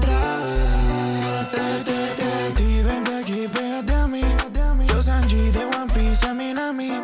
Desde que yo te vi cambió mi destino. Toda la noche de lo que no me imaginé junto a ti. Y luego en tu habitación, mami, dime que sí. Entro en la situación, luego darte el repeat. Es que baby ya no puedo, sueño con tu cuerpo. Quiero un poco de ti. Entro en tu habitación, mami, dime que sí. Viento la situación, luego darte el repeat. Es que baby ya no puedo, sueño con tu cuerpo. Quiero un poco de ti. Sin horarios como Batman, prende la señal y voy. No importa dónde sea, baby, ahí estoy. Tu sexual player, mami, tu nuevo toy. Dame lo, otra noche ya no quiero ser de coro. Ven conmigo y saltemos en el protocolo. Te quiero aquí, no sin mí, en otro polo. Ven conmigo, mamacita. Yo sí quiero cambiar. Me hicieron un bad boy antes de encontrarte. Vente aquí, pégate a mí. Yo Sanji de One Piece, a Minami. Desde que yo te vi cambió mi destino. Toda la noche de lo que no me imaginé junto a ti. Y luego en tu habitación, entro en la situación, luego darte el repeat.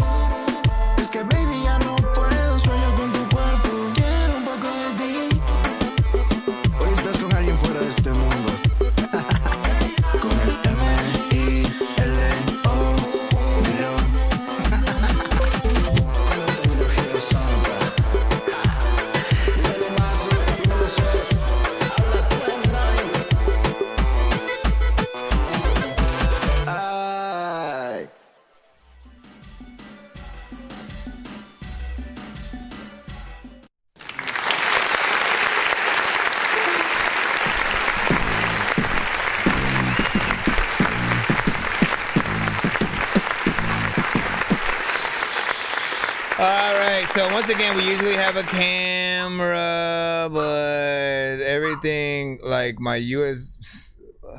again, I had a USB hub that basically probably took the bulk of the power, but that literally at some point just unplugged. I still got to get it back together, so until I do that, to then figure out, you know, where each thing can go, so it doesn't take the hamper on my computer. The camera is at the moment at a commission, so we'll get it back working soon. But with this, and that is gonna get on my nerves, man. I'm probably gonna have to unplug the USB with that. But this felt like a record in the genre, straight up reggaeton, something very authentic, of course, within this sound. You did a video for it too, so it's very professional. Felt like something that would be out there. I was almost like, is this an actual, you know, record or whatnot? You know what I mean? But you could sort of be played right next to and alongside a Bad Bunny and so on. You know what I mean? I definitely gotta ask Crystal, my girl, if she can dig that. Because that is something that she often would listen to in the car, and you know, it feels very much like one of those. So it's interesting to hear, you know, an independent artist potentially in there as well, and to do the things. What the freak was that? What was that, man? Are you a monster now, bro? Where the freak? How do I get out of here? I'm trapped. Oh, no, I'm not. There we go. All right, next up. Go. Oh my gosh. Do you have to freaking keep unplugging and plugging in? Trini Ray, DJ Polo. Boy, you need a savior. Yeah, you need a savior. You spoke to me and I been chasing this girl. Boy, this girl was so fine, beautiful, yo. And boy, I was chasing her. I wanted her. And God spoke to me, said, you don't need that savior. And I said, God, I want her too. I need her too. God said, you need a savior. My savior, man, he helped me break chains. He helped me when I'm trying to make a change. I ain't got no time to play. Good day, been calling out his name. My God, he on time, he never late. Oh my God, got me living. I gotta thank the Lord. Hey, I know my savior got me living. I gotta thank the Lord. Hey, I know my God got me living. Look, man, I told him for show. I'm headed down that yellow brick road for gold. It's platinum now, they getting a dose. I can't help how they feeling, cause they know I'm a go. It's me and DJ Polo, we been rocking for a minute, man. We build each other up cause we wanna see each other winning, dawg. Pick your people up when they down, might be feeling lost. Sometimes it's hard to pick the phone up, can't get a call. It's a ringing, dinging, hear your answer machine. And I got a feeling bringing meaning, bringing people to get to Christ. He is the way, the truth, the light. Receiving God the Father's in John, no lie. My savior, man, he helped me break chains. He helped me when I'm trying to make a change. I ain't got no time to play. Good day, been calling out his name. My God, he on time, he never late. Oh my God, got me living. I gotta thank the Lord. Hey, I know my savior got me living. I gotta thank the Lord. Yes. Hey, I know my God got me living. Ain't no talking crazy, boy, this elevation. God, I thank you so much for more for your patience. You help me elevate my greatness. You the reason I walk like this, the reason I say this. Moving through the clouds, manipulate the matrix. This the greatest, while I'm flipping pages and demon slaying. You get me places from Ashe and the gifted gracious. I'm going back to the back, then it's back to basics. One of your greatest, strongest soldiers, blowing on trees. Come from other earths since I'm prejudged, I just breathe. I know my spirit and I know God blesses a sneeze. With two hands clasped, eyes up, down on my knees. Yeah. My savior, man, he helped me break chains. He helped me when I'm trying to make a change. I ain't got no time to play. Good day, been calling out his name. My God, he on time, he never late. Oh my God, got me living. Hey, I know my savior got me living. Hey, I know my God got me living. Let me get you living low. A lot of times, a lot of freaking people want to freaking be telling me that they're living slow, and there's a lot of people who don't even really know the whole freaking reason they living for. Listen, dog, I'm gonna give them the whole whatever. What do you guys think about that? Want to see y'all feedback? Welcome as we proceed.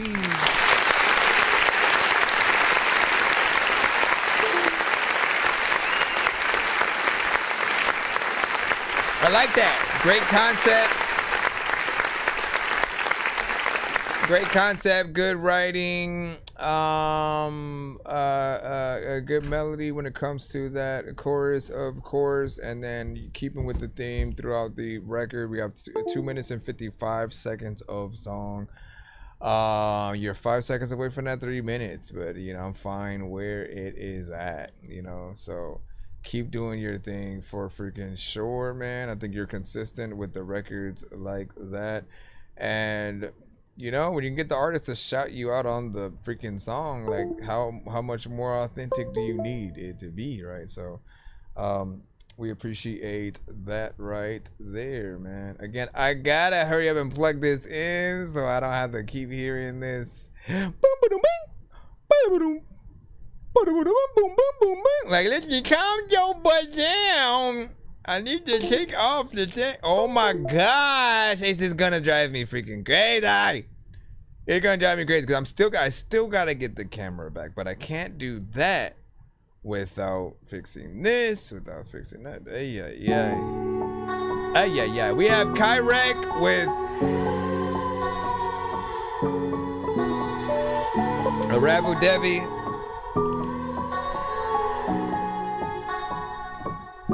I'm trying to fix this while I'm into you, but I just hear my voice, my heart. How did it feel so lost that I can't think of a choice?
That record right there. I want to tell you our feedback is welcome. What do you guys think about that? And give us your thoughts as we proceed. I like that.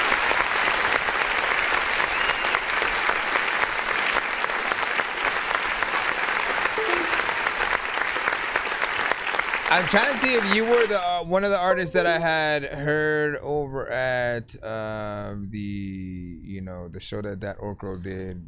On Top Music Attorney a little bit earlier, because I remember hearing artists that might have sounded like you and saying that there was a like you reminded me of like a younger kind of Madonna or somebody within that realm. But us hearing something, you know, new from it, you know, I like the sound. It was different. It was fresh. It threw us in, you know, sort of like a different direction. And oh my God, I literally have to fix this, and I don't know what I want to do, because we have maybe there's like 3 more records in the lineup right now, right? But like this hearing that noise over and over again, it's literally going to annoy me, and it's going to keep happening until I fix this other thing. So I might need to actually come back, right? What I'm gonna do is I'm gonna still leave the narrow open right now. I want to restart my computer and see if that helps with anything that I'm you know, dealing with right now. And then I'll restart the stream so I can at least continue the other ones. If not, what I'm gonna do is give you guys free skips to send in on our next show, and then we'll make sure that we get you guys in as the next ones or what. Oh my God. Yeah, so we'll come back. If you're listening, we will be right back. I apologize. Like the computer, everything is on the first today. Apparently a lot of streamers are having problems today, and I have no idea what it is, you know, but there couldn't be a coincidence, could it? Again, we'll be back